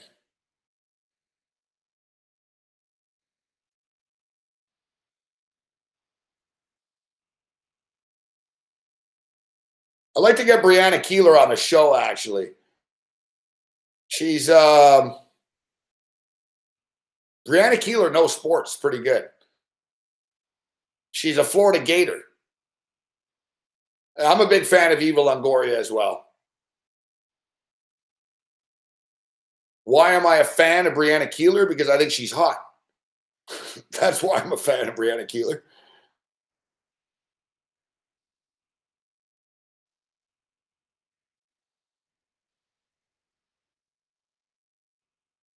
Taylor Stevens, beautiful girl.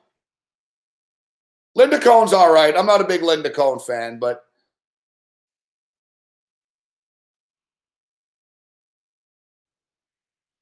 yeah, Brianna Keeler knows NASCAR too. Like, she's actually a real sports fan. Like, I've seen her talk about sports. It's not just fake. Like, she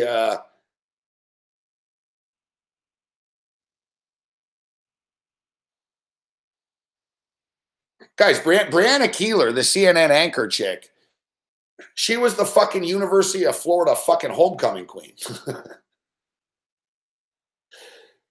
I know how to pick them, right? Trust me. He's like, why? I don't know why. Yeah, she's ugly. I know. Fucking, she's the University of Florida homecoming fucking queen. Yeah. She must have been a real dog in college, right? With all those girls with the Florida Gators that, she, out of the entire university, she was the fucking homecoming queen.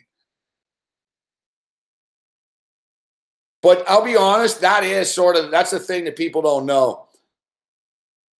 I'm a fan of that. Like when I was in high school too, like I didn't date like metalhead chicks and shit. I dated I dated the fucking prom queen actually. I like more I like innocent girl next door, wholesome girls. Friend of mine told me never be in a relationship with someone fucking with more problems than you. You date strippers and punk rock chicks. I'm a big fan of punk rock chicks too. I'm not gonna lie. Like that's where you can't pigeonhole me. Like I got a thing for Brianna Keeler, but I also fucking love Vandal Vixen, a fucking Quebec porn star. So I know her, but you know what I mean. Like you know what I mean. Like fucking, I see chicks with purple hair and fucking. Fucking tattoos and shit in their fucking nose and shit. I'm like, damn, man, this girl's fucking hot. I like black chicks, I like Cuban chicks. I pretty much like all women, except I'm not a big blonde, like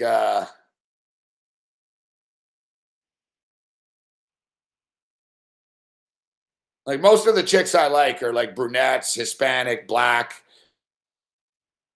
punk rock, alternative, you know what I mean? Like I don't I'm not really into like the Barbie shit.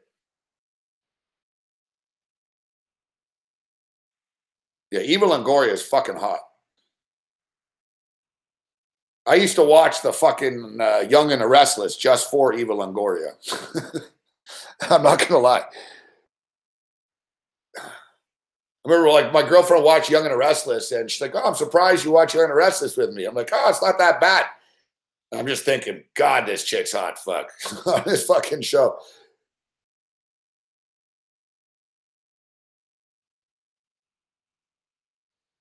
I'm not you know what, Delvey Joe? I've come around on Susie Colbert.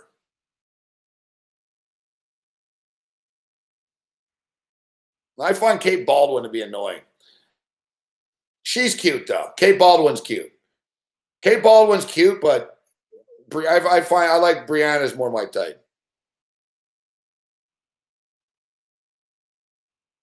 Yeah, I remember her, Juggernaut. I remember the girl. The Hispanic-looking girl on Passions. Yeah, I was a big fan. Big fan. Although, this is where I'm being honest with you, and I'm going to throw people off here. I just said I'm not a fan of like that sort of bimbo shit, but this is something that I'm not overly proud of, all right? But I would do Tori Spelling.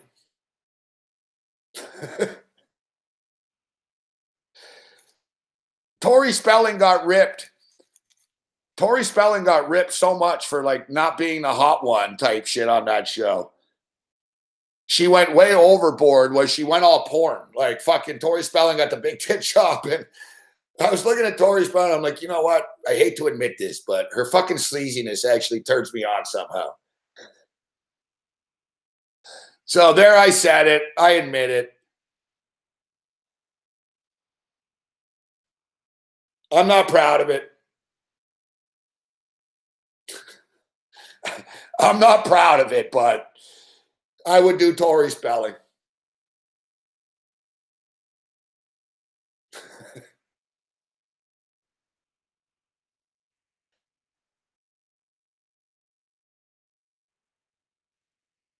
You know who's actually pretty hot is the chick that Anthony Weiner fucking harassed there. Sydney Leather. She's actually pretty cute.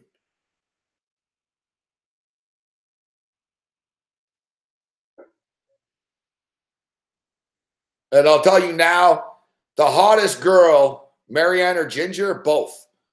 Why can't I have a threesome? Why do I need to pick one?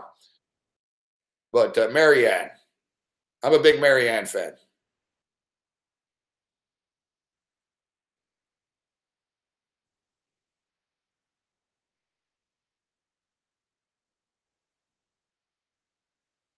Yeah, she's not 16 anymore, Drew.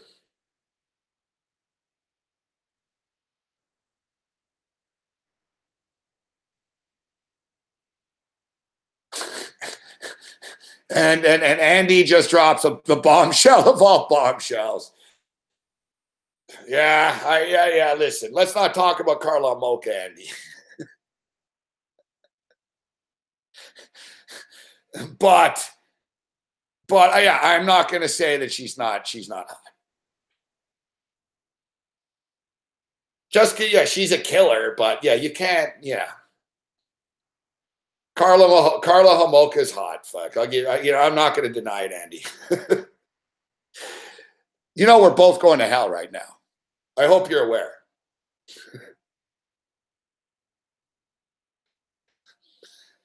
Dude, she lives in Montreal, man, and shit. I remember, too, my buddies were all like, man, she's pretty hot, fuck.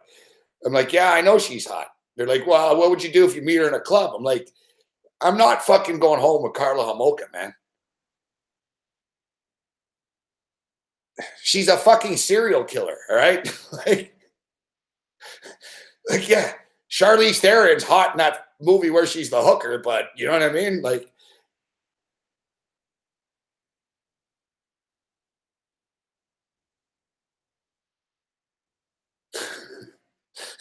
all right, but please keep it on. What's up, Ron Fig? Yeah, we'll see you in Vegas.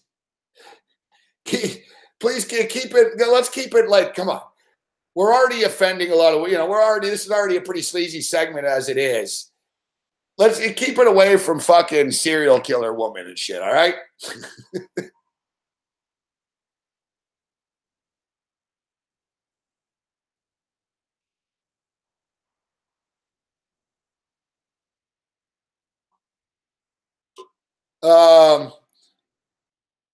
Olivia Munn, the Aaron Rodgers' old girlfriend there. She's fucking hot, I think.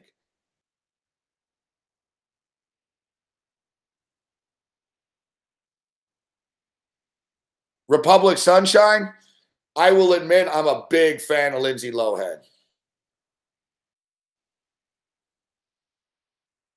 I'm a big fan of Lindsay Lohan. You know what? To be honest with you, too, who I like is I like Princess Kate. I know it's kind of weak to admit, but I actually think Princess Kate is smoking hot.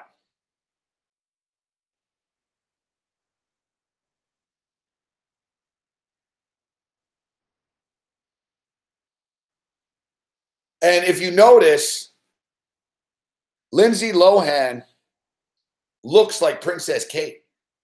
Like if Lindsay Lohan wasn't a fuck up that fucking did blow every night, fuck, for the last 22 years, she'd look like that Kate Middleton chick. Yeah, I admit it. I'm a fan of Kate Middleton. What can I tell you? Aaron Rodgers is not gay.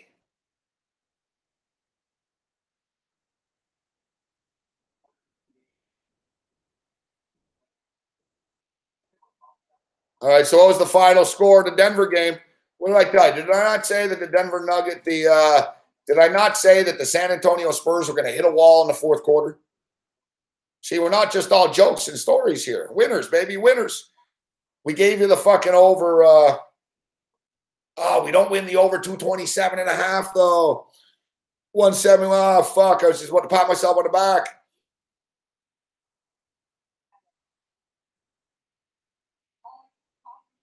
But we're up to 223, baby. So from 26 on Sunday morning to 223 right now.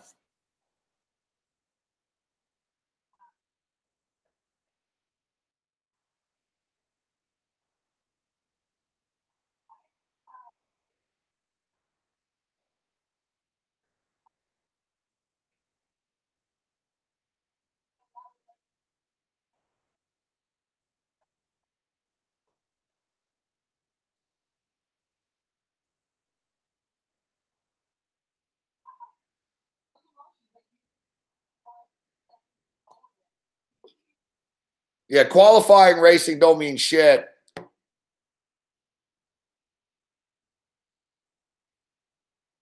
The Daytona 500 is the hardest race to pick. Daytona and Talladega.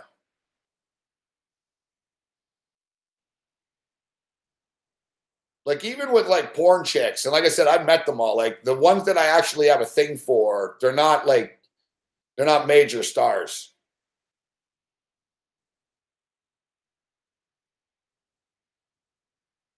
Like, I like the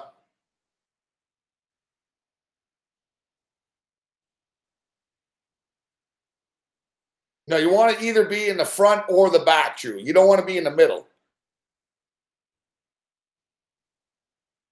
That's the thing with the plate races.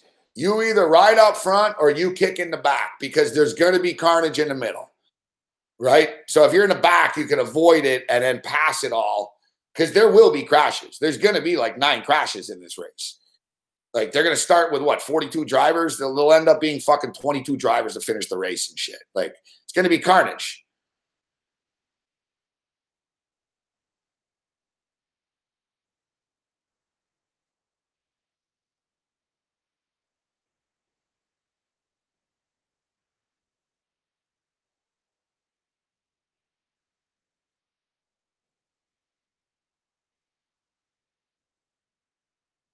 But I'm a fan of Sunny Lane. That Sunny Lane chick, I like her. She's very positive. She's always cheery. We should get her on the show. We need some positive, cheery porn stars on the show.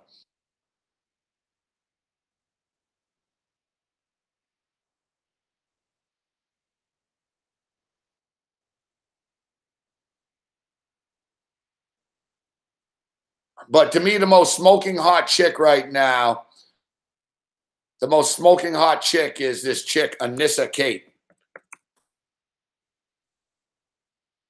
She's from France. She's like a reality TV show star and shit. She was a porn star. I didn't really know her. Like, I know now, like, I've seen her. Like, she's a big fucking reality TV star and shit.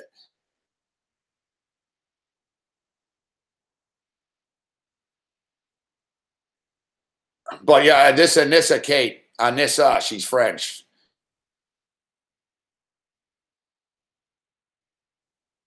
Like, you see why she's fucking such a hot property. Like, I think she's doing like jean shit. Like, she's got a look that she can make money. Fuck. Like, this chick, if this chick ain't making money, she ain't fucking got the right agent.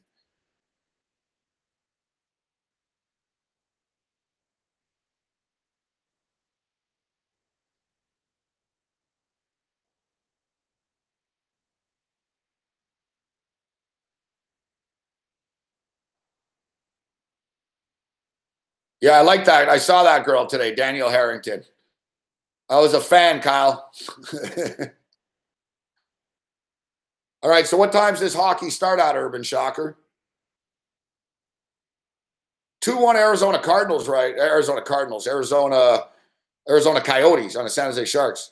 Baseball futures are out. Remember last week there was an 81 out there. That was bullshit with the Brewers. It's 85. 85 for the Brewers. Listen, the Brewers won 86 games last year, and they're going to be better. So we got curling going on. Japan are kicking the shit out of the USA women. Denmark and Sweden 3-1. Great Britain's beating up Orr right now, and women's curling is on. These motherfuckers are going under maintenance soon here at Bet365. So yeah, we better get our overnight hockey in. So there's no in-game. Fuck me. How can you guys go under maintenance in the middle of the Olympics? Fuck. In the middle of the night with this hockey on. Where's the fucking line?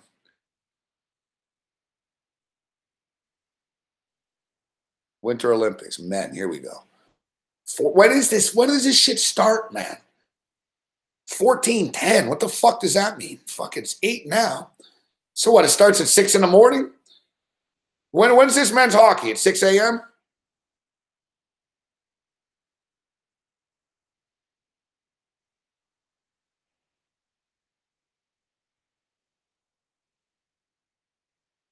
When's the men's hockey? Okay, that's what I thanks, Joanne. So yeah, 6, 7 in the morning, whatever. Sorry, that's what I thought. All right, so we better get our action in. So what are we going to do here? Slovakia and Olympic athletes from Russia. Basically St. Petersburg of the KHL. Minus 2.5 pucks, minus 176. USA and Slovenia. USA minus 2.5. These aren't locks, fuck. I can't name one player on the US team. A bunch of dudes from the AHL. The Canadian team, there's guys you recognize on Canada. Gilbert Brulé is on Canada. Ben Scrivens is the goalie.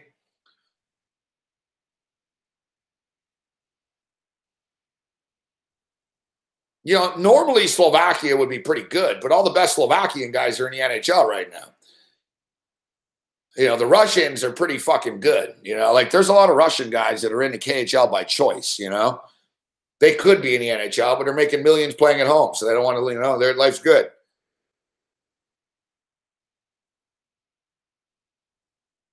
Do you really want to lay 2.5 with Orr? I think so. Men's curling at 6 a.m. All right, interesting. Thanks for the heads up on that.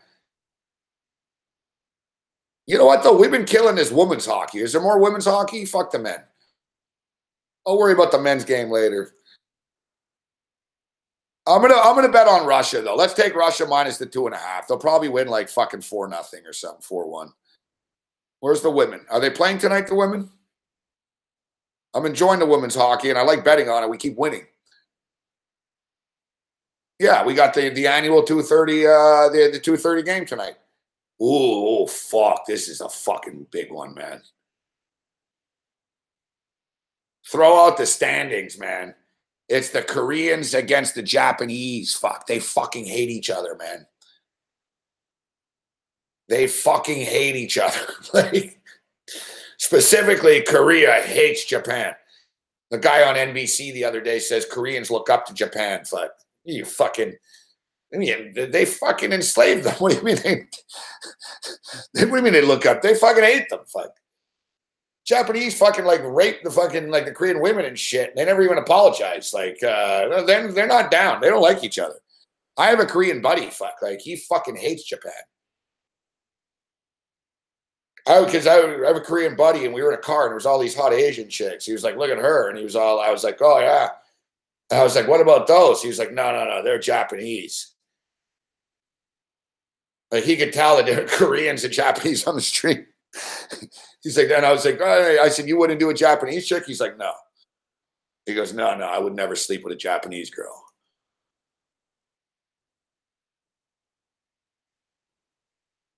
Like they fucking hate each other. So the Korean women getting 4.5 pucks, these chicks are going to fucking lay it on the line, man. Like Japan's going to beat them, but I want to take the fucking plus 4.5 with a fucking, I want to take the plus 4.5.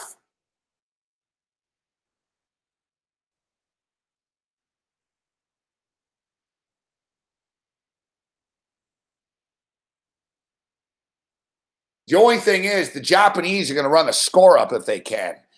In Korea. Like, this is massive, this game. Like, I'm fired up right now. Like, of all the women's games that could be tonight, this is the best perfect one. Like, I don't give a shit about who advances. It doesn't matter. Like, these Korean chicks, it doesn't matter. Like, if they can beat Japan, these chicks on Korea will be heroes. And then you throw in the North Korean chicks on this team. It's like, it's a perfect... North Korea and fucking North Korea hates fucking Japan too. Fuck. Like North Korea launches missiles towards Japan all the time. Like they don't care if they hit Japan. Like Kim Jong-un tells them, point it towards Japan. Fuck. Like they landed like 100 miles off the coast of Japan like last time. Like Kim Jong-un would like nothing better to fucking clip Japan with a missile. like that's the one thing that Kim and the South have in common. Like, both of them would have no problem if it's a shame, man, that Kim Jong-un's missile hit Japan. Like, they would be secretly like, fucking right, Kim. Like, good job, fuck. 1 minute? Holy shit. I'm taking the Koreans and I'm taking the under.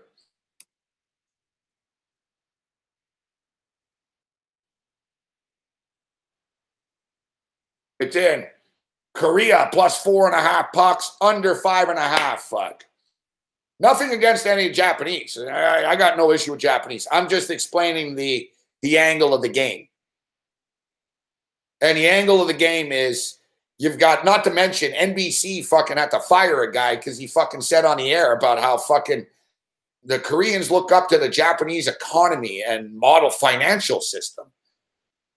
Like, NBC had to send a guy home. Like, it was international incident shit. That's like saying that fucking the Israelis thank fucking the Germans for teaching them fucking how to be tough. And, like, really, like, they were enslaved, like camps, rapes, fucking.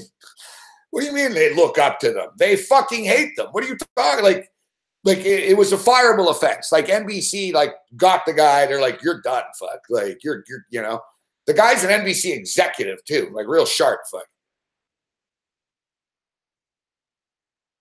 So, whatever. I like taking the underdogs and the unders in this women's hockey anyway. So now we're throwing in this angle. The crowd's going to be off the fucking hook nuts in this arena tonight. And we're getting 4.5 pucks, fuck. Come on, girls, fucking just battle, man. Fucking Japanese might run it up on them, though. We'll see.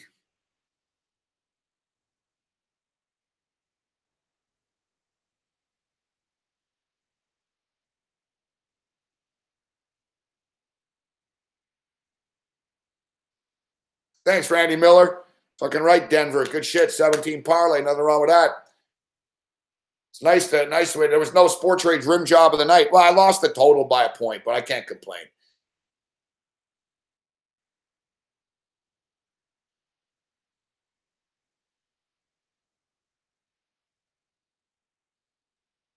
Yeah, Japan played well against Switzerland, but it doesn't mean they're going to win by 5 goals tonight.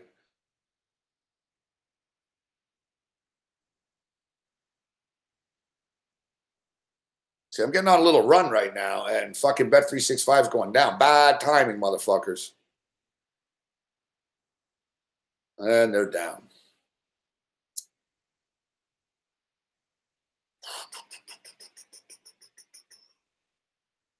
For an hour and 30 minutes.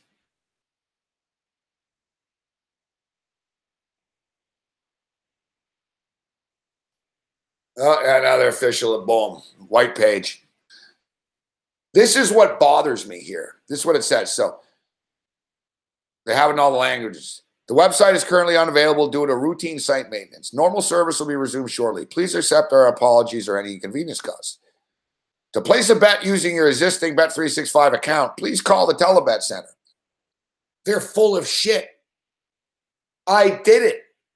Because look, it's down and it says, if you're in a panic, to place a bet using your existing Bet365 account, please call our Telebet Center at blah, blah, blah, blah, 800, or in Canada, blah, blah, blah, rest of the world.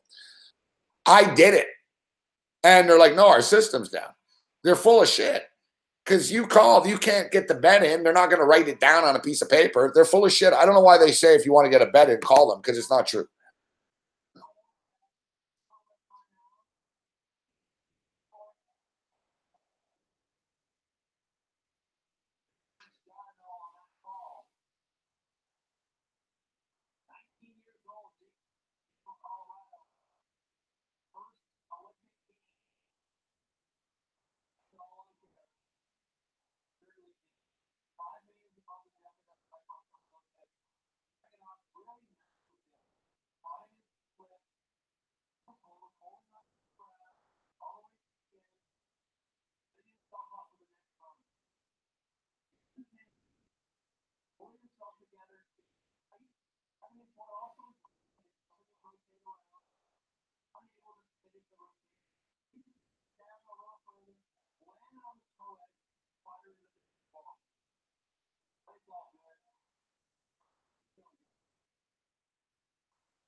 update on our Japanese rider, Yoko Tatsuka, earlier.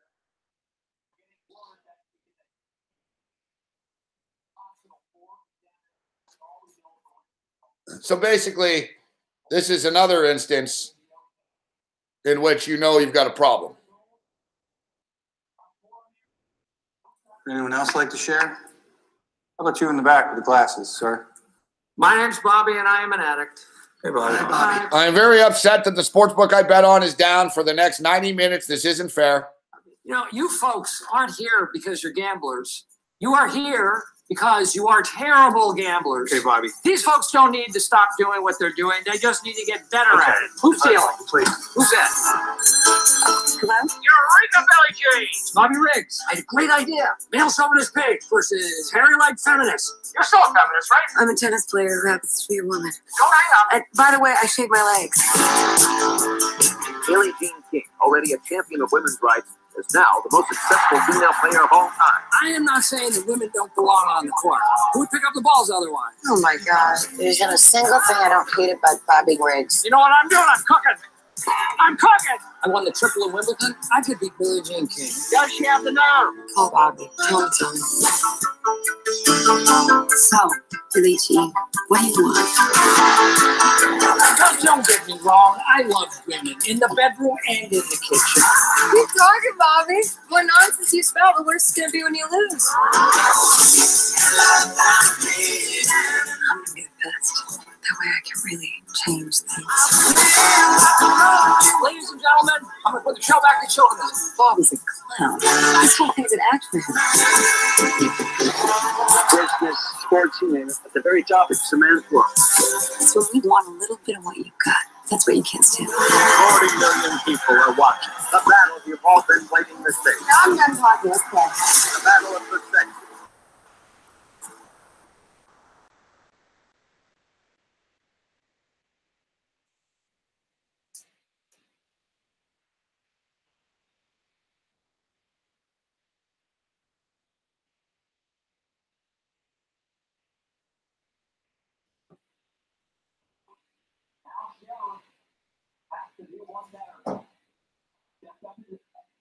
Step up in difficulty. He wants to make this happen. He can do it. The challenge for one of those top 5 spots. Getting on the podium is going to be expected. He's going to have to really pull something out of his back pocket if he does happen. But you know what? Put it all out there.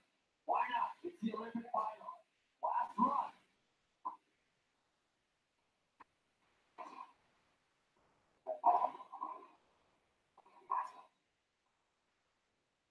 Starting off with the double point. 22 times around. 3 full rotations. There's another one. Into the front side 900. This is where he executes a little bit more difficulty. Backside 1260 gets it into the front side. Oh, hard ball. The Swiss rider can't get that last jump, and he won't be on the podium. Looking like a great coach. He did. He really put the amplitude on that one. I got a funny big man on campus story here, too. 5.6 meters. That's definitely up there. Averaging out about 4.5. So, but there was one hit that definitely went. I think it was his last one. This one here, really well done. Maybe it was this one. 5.5 meters above the deck. Landing clean on that front side double torque. Cleaning it up with this one. Grabbing his board. Looking all the way around. Trying to finish that rotation. And he does. Judges are going to love that. And this is where things get a little differently. Some of our riders are doing a 1260 here instead of a 900. Opting for 3.5 rotations instead of 2.5. 900s are still in the right trick. And into this 1260 here. Letting go a little bit early, which may have affected his landing. But he was able to hold on and link it to this. Full steam ahead into the front side 12. Letting go again. Just not quite able to ride it out. Landing a little bit too low. The impact, he's not able to hold on, but great show today.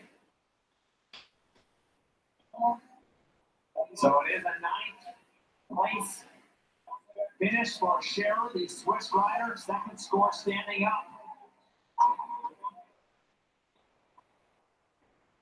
4 riders to go.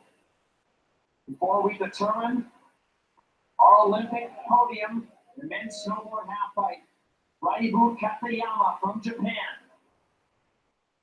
Right now in sixth, needs the score of 92.0 to be on the podium.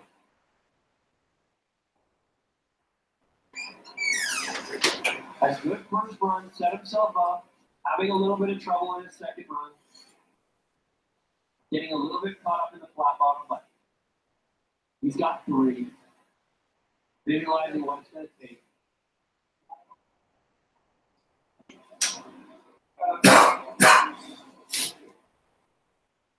One thing I will say, if you're in Canada, man, you get great Olympic coverage, fuck. Like, NBC's not going to show you everything, you know what I mean? Like, Canada will show you shit, not just with Canadians, you know what I mean? They'll show you the event. You know, you'll actually watch the event. NBC is like, well, no one from the U.S. is not. Let's move on to the next one. All right, so we're going to end the show here in a minute, but so we're going to Vegas. We're going to Vegas, baby. You guys, so you know, you've been warned. You can join us. You've got time. There's a month, but we're locked and loaded. No, everyone's not fucking around, man. I'm glad Cam's coming. It's going to be a good time. So Cam Stewart's in. He's already got his ticket. I'm in. I already have my ticket. I arrive Wednesday night and I leave Sunday night. I got the ticket. So we'll leave on that red eye Sunday night. So I'm there for the first, I'll see all the games from Thursday right on through to Sunday. It's going to be a good time. So the hotel rooms are pretty expensive. I was wrong about Hooters. It's not $53. Fuck. They fucking were lying. As soon as you really want to do it, they're like, no, it's fucking 140 or something. So all the hotel rooms, there's the cheap, like me and Cam did on the radio today. The El Cortez is $123 a night. The El Cortez, like Cam was in shock. Fuck, he thought it'd be like 60. Like, dude, it's $123 a night at El Cortez. So, we're going to be Cam, me, Kyle from Atlanta, Kyle Hamburg, who's in the chat here, Chris Edge, MVP, Stucci from Minneapolis. That's 5 guys right there. Big man on campus. Now, that's where I'm getting a big man. Big man's going to be there. Going to be cool. I never met Big Man before, so Big Man will be in attendance. And we've done a million shows with him, but Big Man doesn't get out of the hood much. So, he's coming to Las Vegas for the tournament. So we're all setting up shop there. And it's not really through SBR. This is all our own doing, really. I'm going to do my SBR show. I'll bring all you guys on to there. It's going to be a great time. We'll party it up. Another road rage, baby. But so Big Man on campus is coming. So then I thought, I'm like, man, what? We're all gonna spend like fucking $600, $700, $800 on hotel rooms. You add it all up, man. That's like fucking $5,000 or something. If you combine all of us there, and if we all got our own hotel room, and listen, I prefer to have my own room and shit, but if you add it up. And we all fucking get our own hotel rooms. You add up all that money. We're talking about $5,000, $6,000. That's $5,000, $6,000 that we could be gambling with in Las Vegas, guys. So we got to get an Airbnb and split a fucking house or a nice suite. So I was looking last night. The problem with the Palm Suite, I wanted to get the fucking basketball suite. The one that they have the basketball court in the room. They have the bowling alley room. It's a little out of our price range, fuck. It's fucking $14,000 a night. No, sorry, it was $9,000, fuck. So, yeah, it was 8 people. So it'd be $1,000 each. Fuck that, fuck. I don't need to play basketball that badly.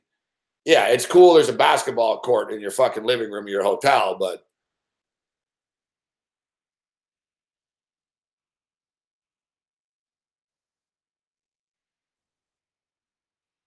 so Yeah, why? Think about it. Like I said, it's not my, oh yeah, it's my dream to fucking live in a house with fucking, 6 degenerate gamblers for 5 days. But it's just stupid to throw all that money away. Like if we all fucking got our own room, like I said, I looked at mine. I could have booked, like, even with the deal through Air Canada and shit, it was still like fucking $530 for the 5 nights. And it's not bad, but you add it up. Me, 500 for me, 500 for Cam. That's 1,000, 500, 600 for Big Man. Yeah, and you add it all up, we're literally all spending like $5,000-$6,000 combined on rooms when we can get an Airbnb fucking entire house for $200 a night.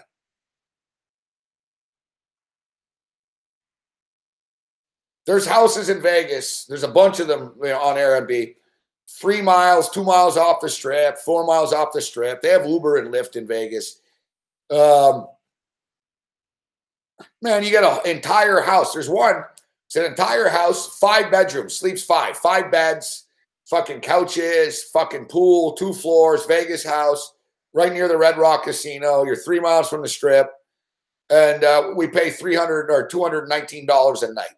So suddenly, instead of all fucking paying, we pay $1,400 for the 5 days combined. And now we all have extra money to gamble and party with in Vegas. It only makes sense. But so we don't just have, the problem is though, none of us have a credit card that we could put $4,000 on. There was one place. I was like, look at this place. Like you can rent anything on Airbnb, right? Like there's like a condo fucking Airbnb. It's like $800 a night, $900 a night or something, or $700 a night. It's fucking in the Bellagio.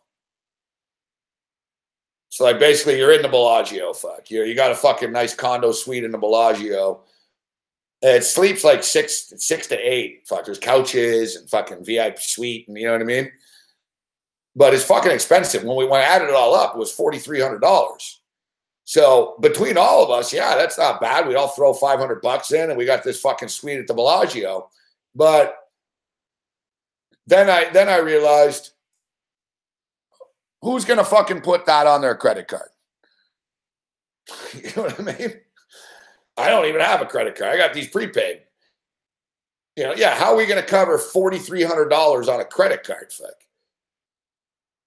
So, there's a good house in Vegas with a pool, 2 stories, 3 miles from the strip, and it's $200 a night. It's fucking $1,400 for 5 nights with cleaning fee and shit.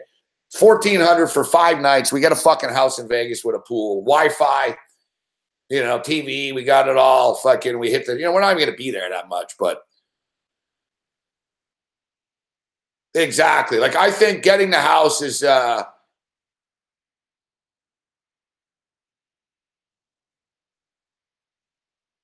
That's the thing, Peach.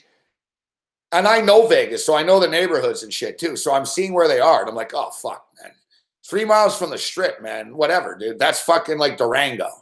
Like I know the neighborhoods, right? So I know where these houses are. And 3 miles from the strip is nothing, guys. 3 miles is nothing. You go right down Sahara, boom, fuck. You know what I mean? Anyways, we're not even going to be on the fucking strip.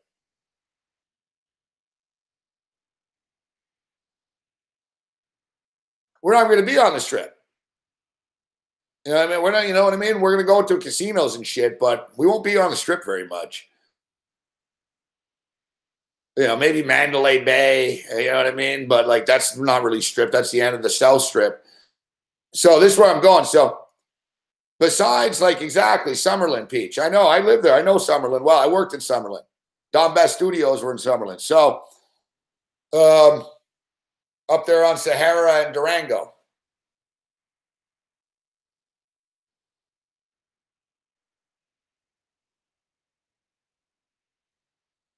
So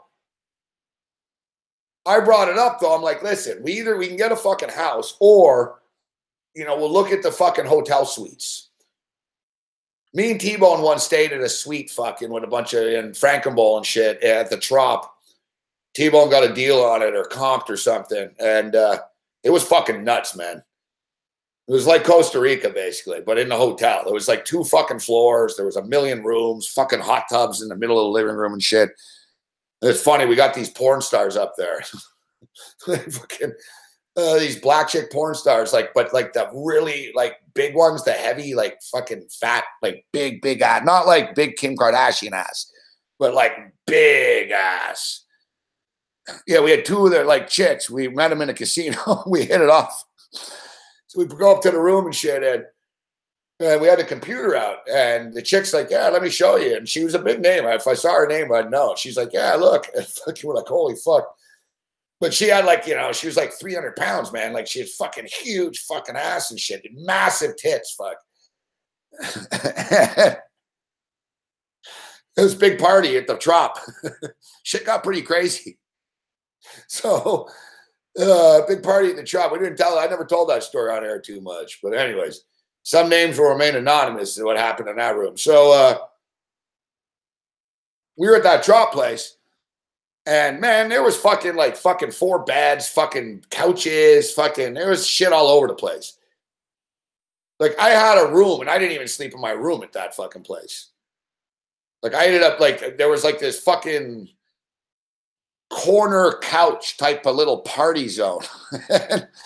I stayed there. I was hanging out with this chick there, and fucking, and the next thing I know, I woke up in the morning. I was I never even made it to my room once. I slept on this fucking couch thing in the fucking living room of this suite.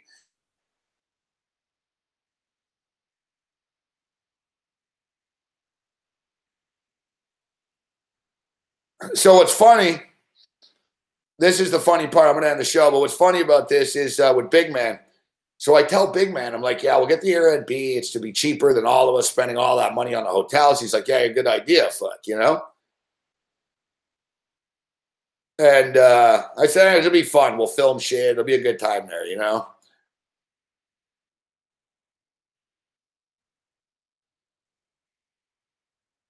Jazz is ripping me on Twitter about not returning the text tweet.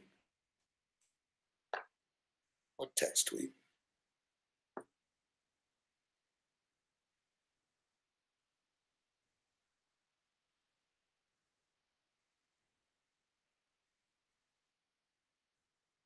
What's he bitching about? I don't even know what he's talking about. Oh, okay, yeah.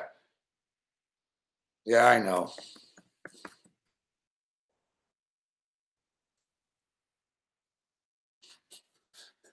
I bitched that I texted a bunch of people and they didn't get back to me. Yeah, I know.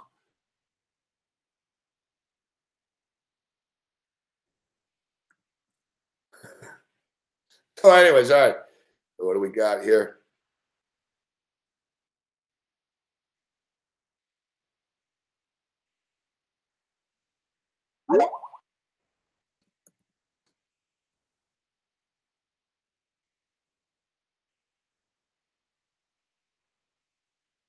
MYB Casino.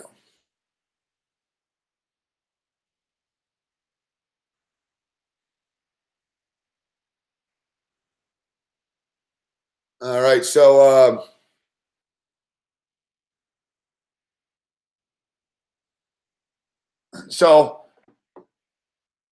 I tell Big Man, I'm like, yeah, maybe we could look for a hotel suite, but that's going to be expensive too, right? Better off just with the house. So it's funny though. So I told Big Man right away. Big Man's like, oh yeah, those suites look great in Vegas and shit. And I'm like, yeah, I'm looking right now actually. And he's like, but Big Man's like, but right away he goes to me, he goes, but not Mandalay Bay, huh? And I said, it's funny you say that. I said, I was just looking at Mandalay Bay right now. And he goes, no, I don't want to stay in Mandalay Bay. And I'm like, why not? And I'm like, Mandalay's a great place. And he's like, because of the shooting and stuff, And I told him point blank. I said, it's funny you say that. I said, I'm actually looking online. I'm trying to find the same suites he stayed in, to be honest with you. And it's funny, even right after the shooting happened, I was thinking, yeah, I don't know if I want to stay in Mandalay. Now it's been a couple of months. I'm like, man, I don't give a shit, fuck. How much is the suite, fuck? I want that suite that fucking dude had. You know what I mean? I don't need the same one. I don't need the same suite. I'm not like a ghoul. I'm like, yeah, I want to stay in the suite where the guy shot everyone. But I'm like, yeah, how much are those suites? So Big Man's like, no, I'm not staying in a suite in Mandalay Bay. And I told him, I said, no, I said, I'm actually looking for specific ones like Buddy had, like, you know, with the multiple rooms and shit.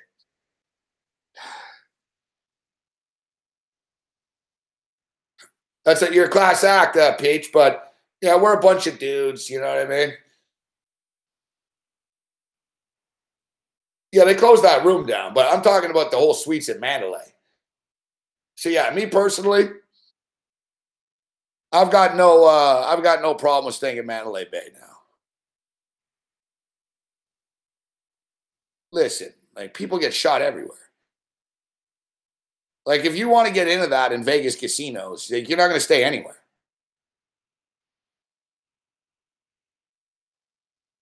The fucking Luxor next door, fuck. You know how many people died building that Luxor? The Luxor is like haunted. It's like a death trap, that place. Fucking city center and area, fuck. Like fucking 17 people died building it or something. You know what I mean? Like people get freaked out. Oh, someone got shot in this hotel. Yeah, but, you know, people die in Vegas hotels every day, fuck. Like, yeah, you're better off not knowing about it. You know what I mean?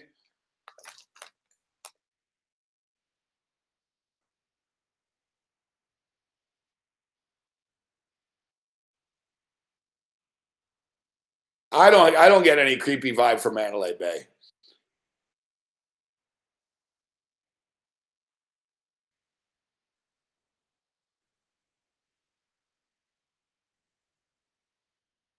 Yeah, that's what I'm saying, Joe Kim. Like, what do we, I'm not going to stay at that hotel because fucking people jump off the roof, or I'm not going to stay here because fucking a lot of people died building it. Like, it doesn't end.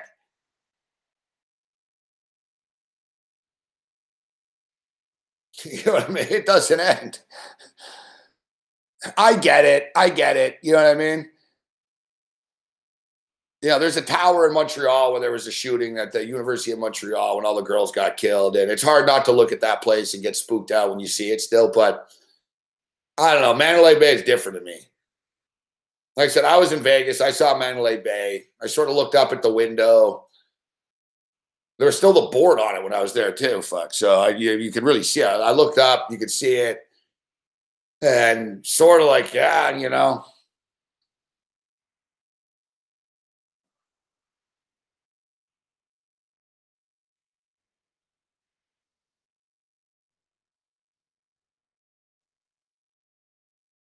Someone saying he was a patsy, that guy. He's not a patsy, that guy. That wasn't a terrorist attack.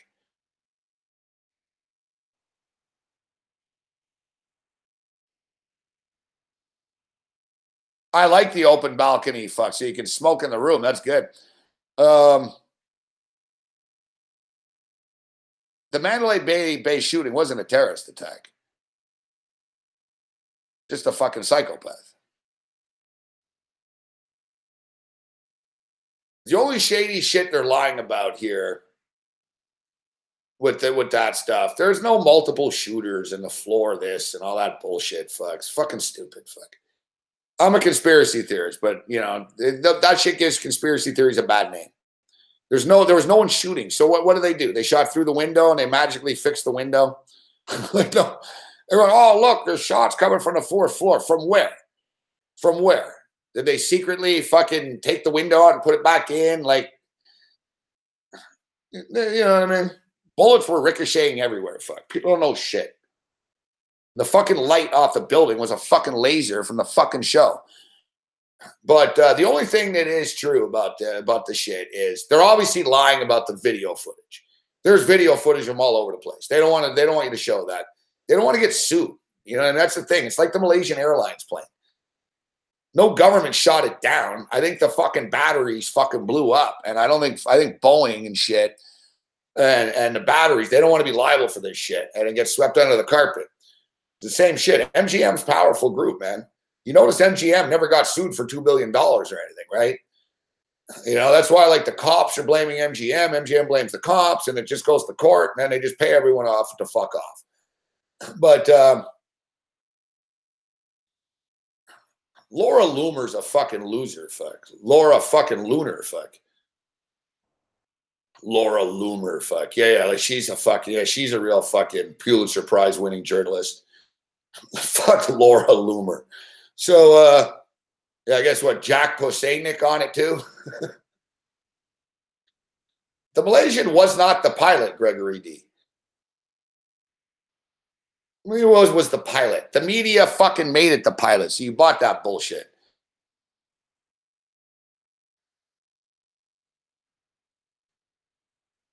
They're lying about a lot of stuff about the Vegas shit, but there's no like conspiracy that it was the LVPD and there were secret commandos shooting people in the crowd and shit. It's all bullshit. The only thing, and I said this at the time, I said, because no one knew where did he get this, where did he do that, and he couldn't do this alone. I said, no, there's people that know, you just don't know who they are. And basically that's the gist of it. He bought a lot of bullets and fucking a couple of these guns and the bump shit, not from gun shows or anything. Like the feds basically know that there's a gun dealer out there that he dealt with that basically knew what he was up to and shit. And I said at the time, it's right out of Breaking Bad. You know, like the guy in Breaking Bad that fucking made Walter disappear to the cavern. You can get you whatever you want, the guns. There's people like that in real life, right? You know, Paddock knew someone fucking, you know, there was no way he got all that shit without people knowing, but they don't know who it is. They don't know who it is. You know, that's what I'm saying. Like, people think, oh, no one knows. People know everything. There's not an unsolved mystery in this world. Just because we don't know doesn't mean someone doesn't know. You know what I mean? There's people sitting right here. They're sitting right now having a fucking cup of fucking warm milk before they go to bed right now that fucking know who killed Kennedy. You know what I mean? They were in on it, you know? There's people that know shit about 9/11. You know, it's just, they don't tell you. You know, there are some secrets in this world, fuck, you know?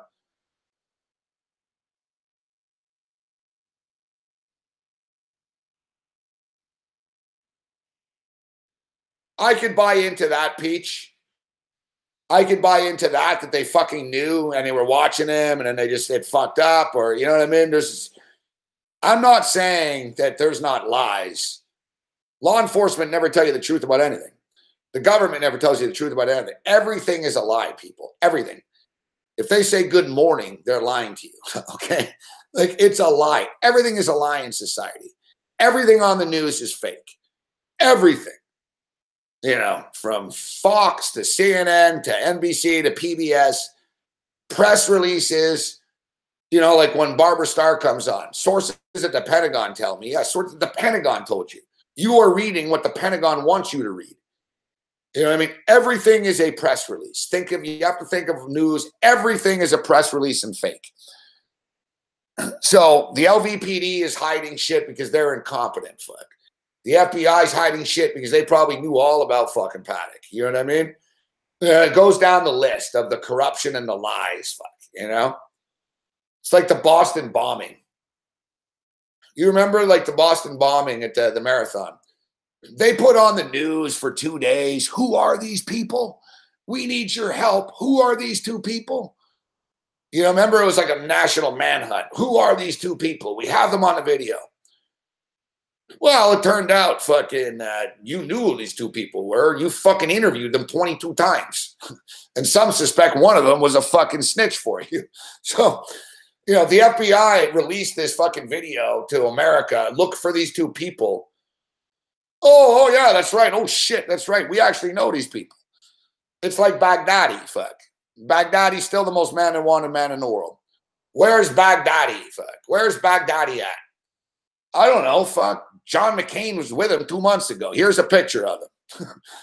You want to know where al-Baghdadi is? Ask John McCain, fuck. He'll give you his cell phone number.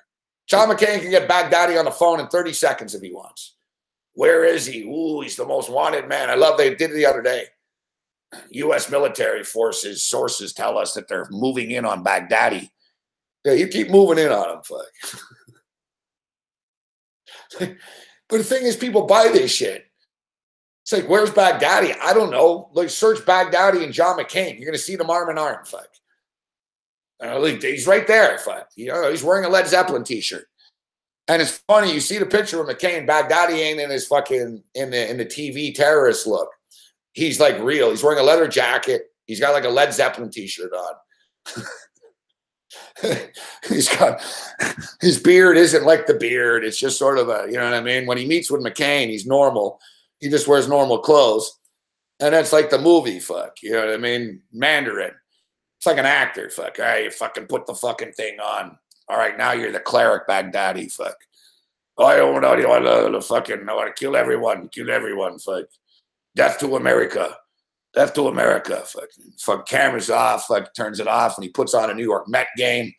Fucking drinks a Coca-Cola, eats a Snickers, and fucking looks at his computer. All right, look, fuck. CIA transfer went through, fuck. Good stuff. And with that, we end the program. Other than that, you're on your own.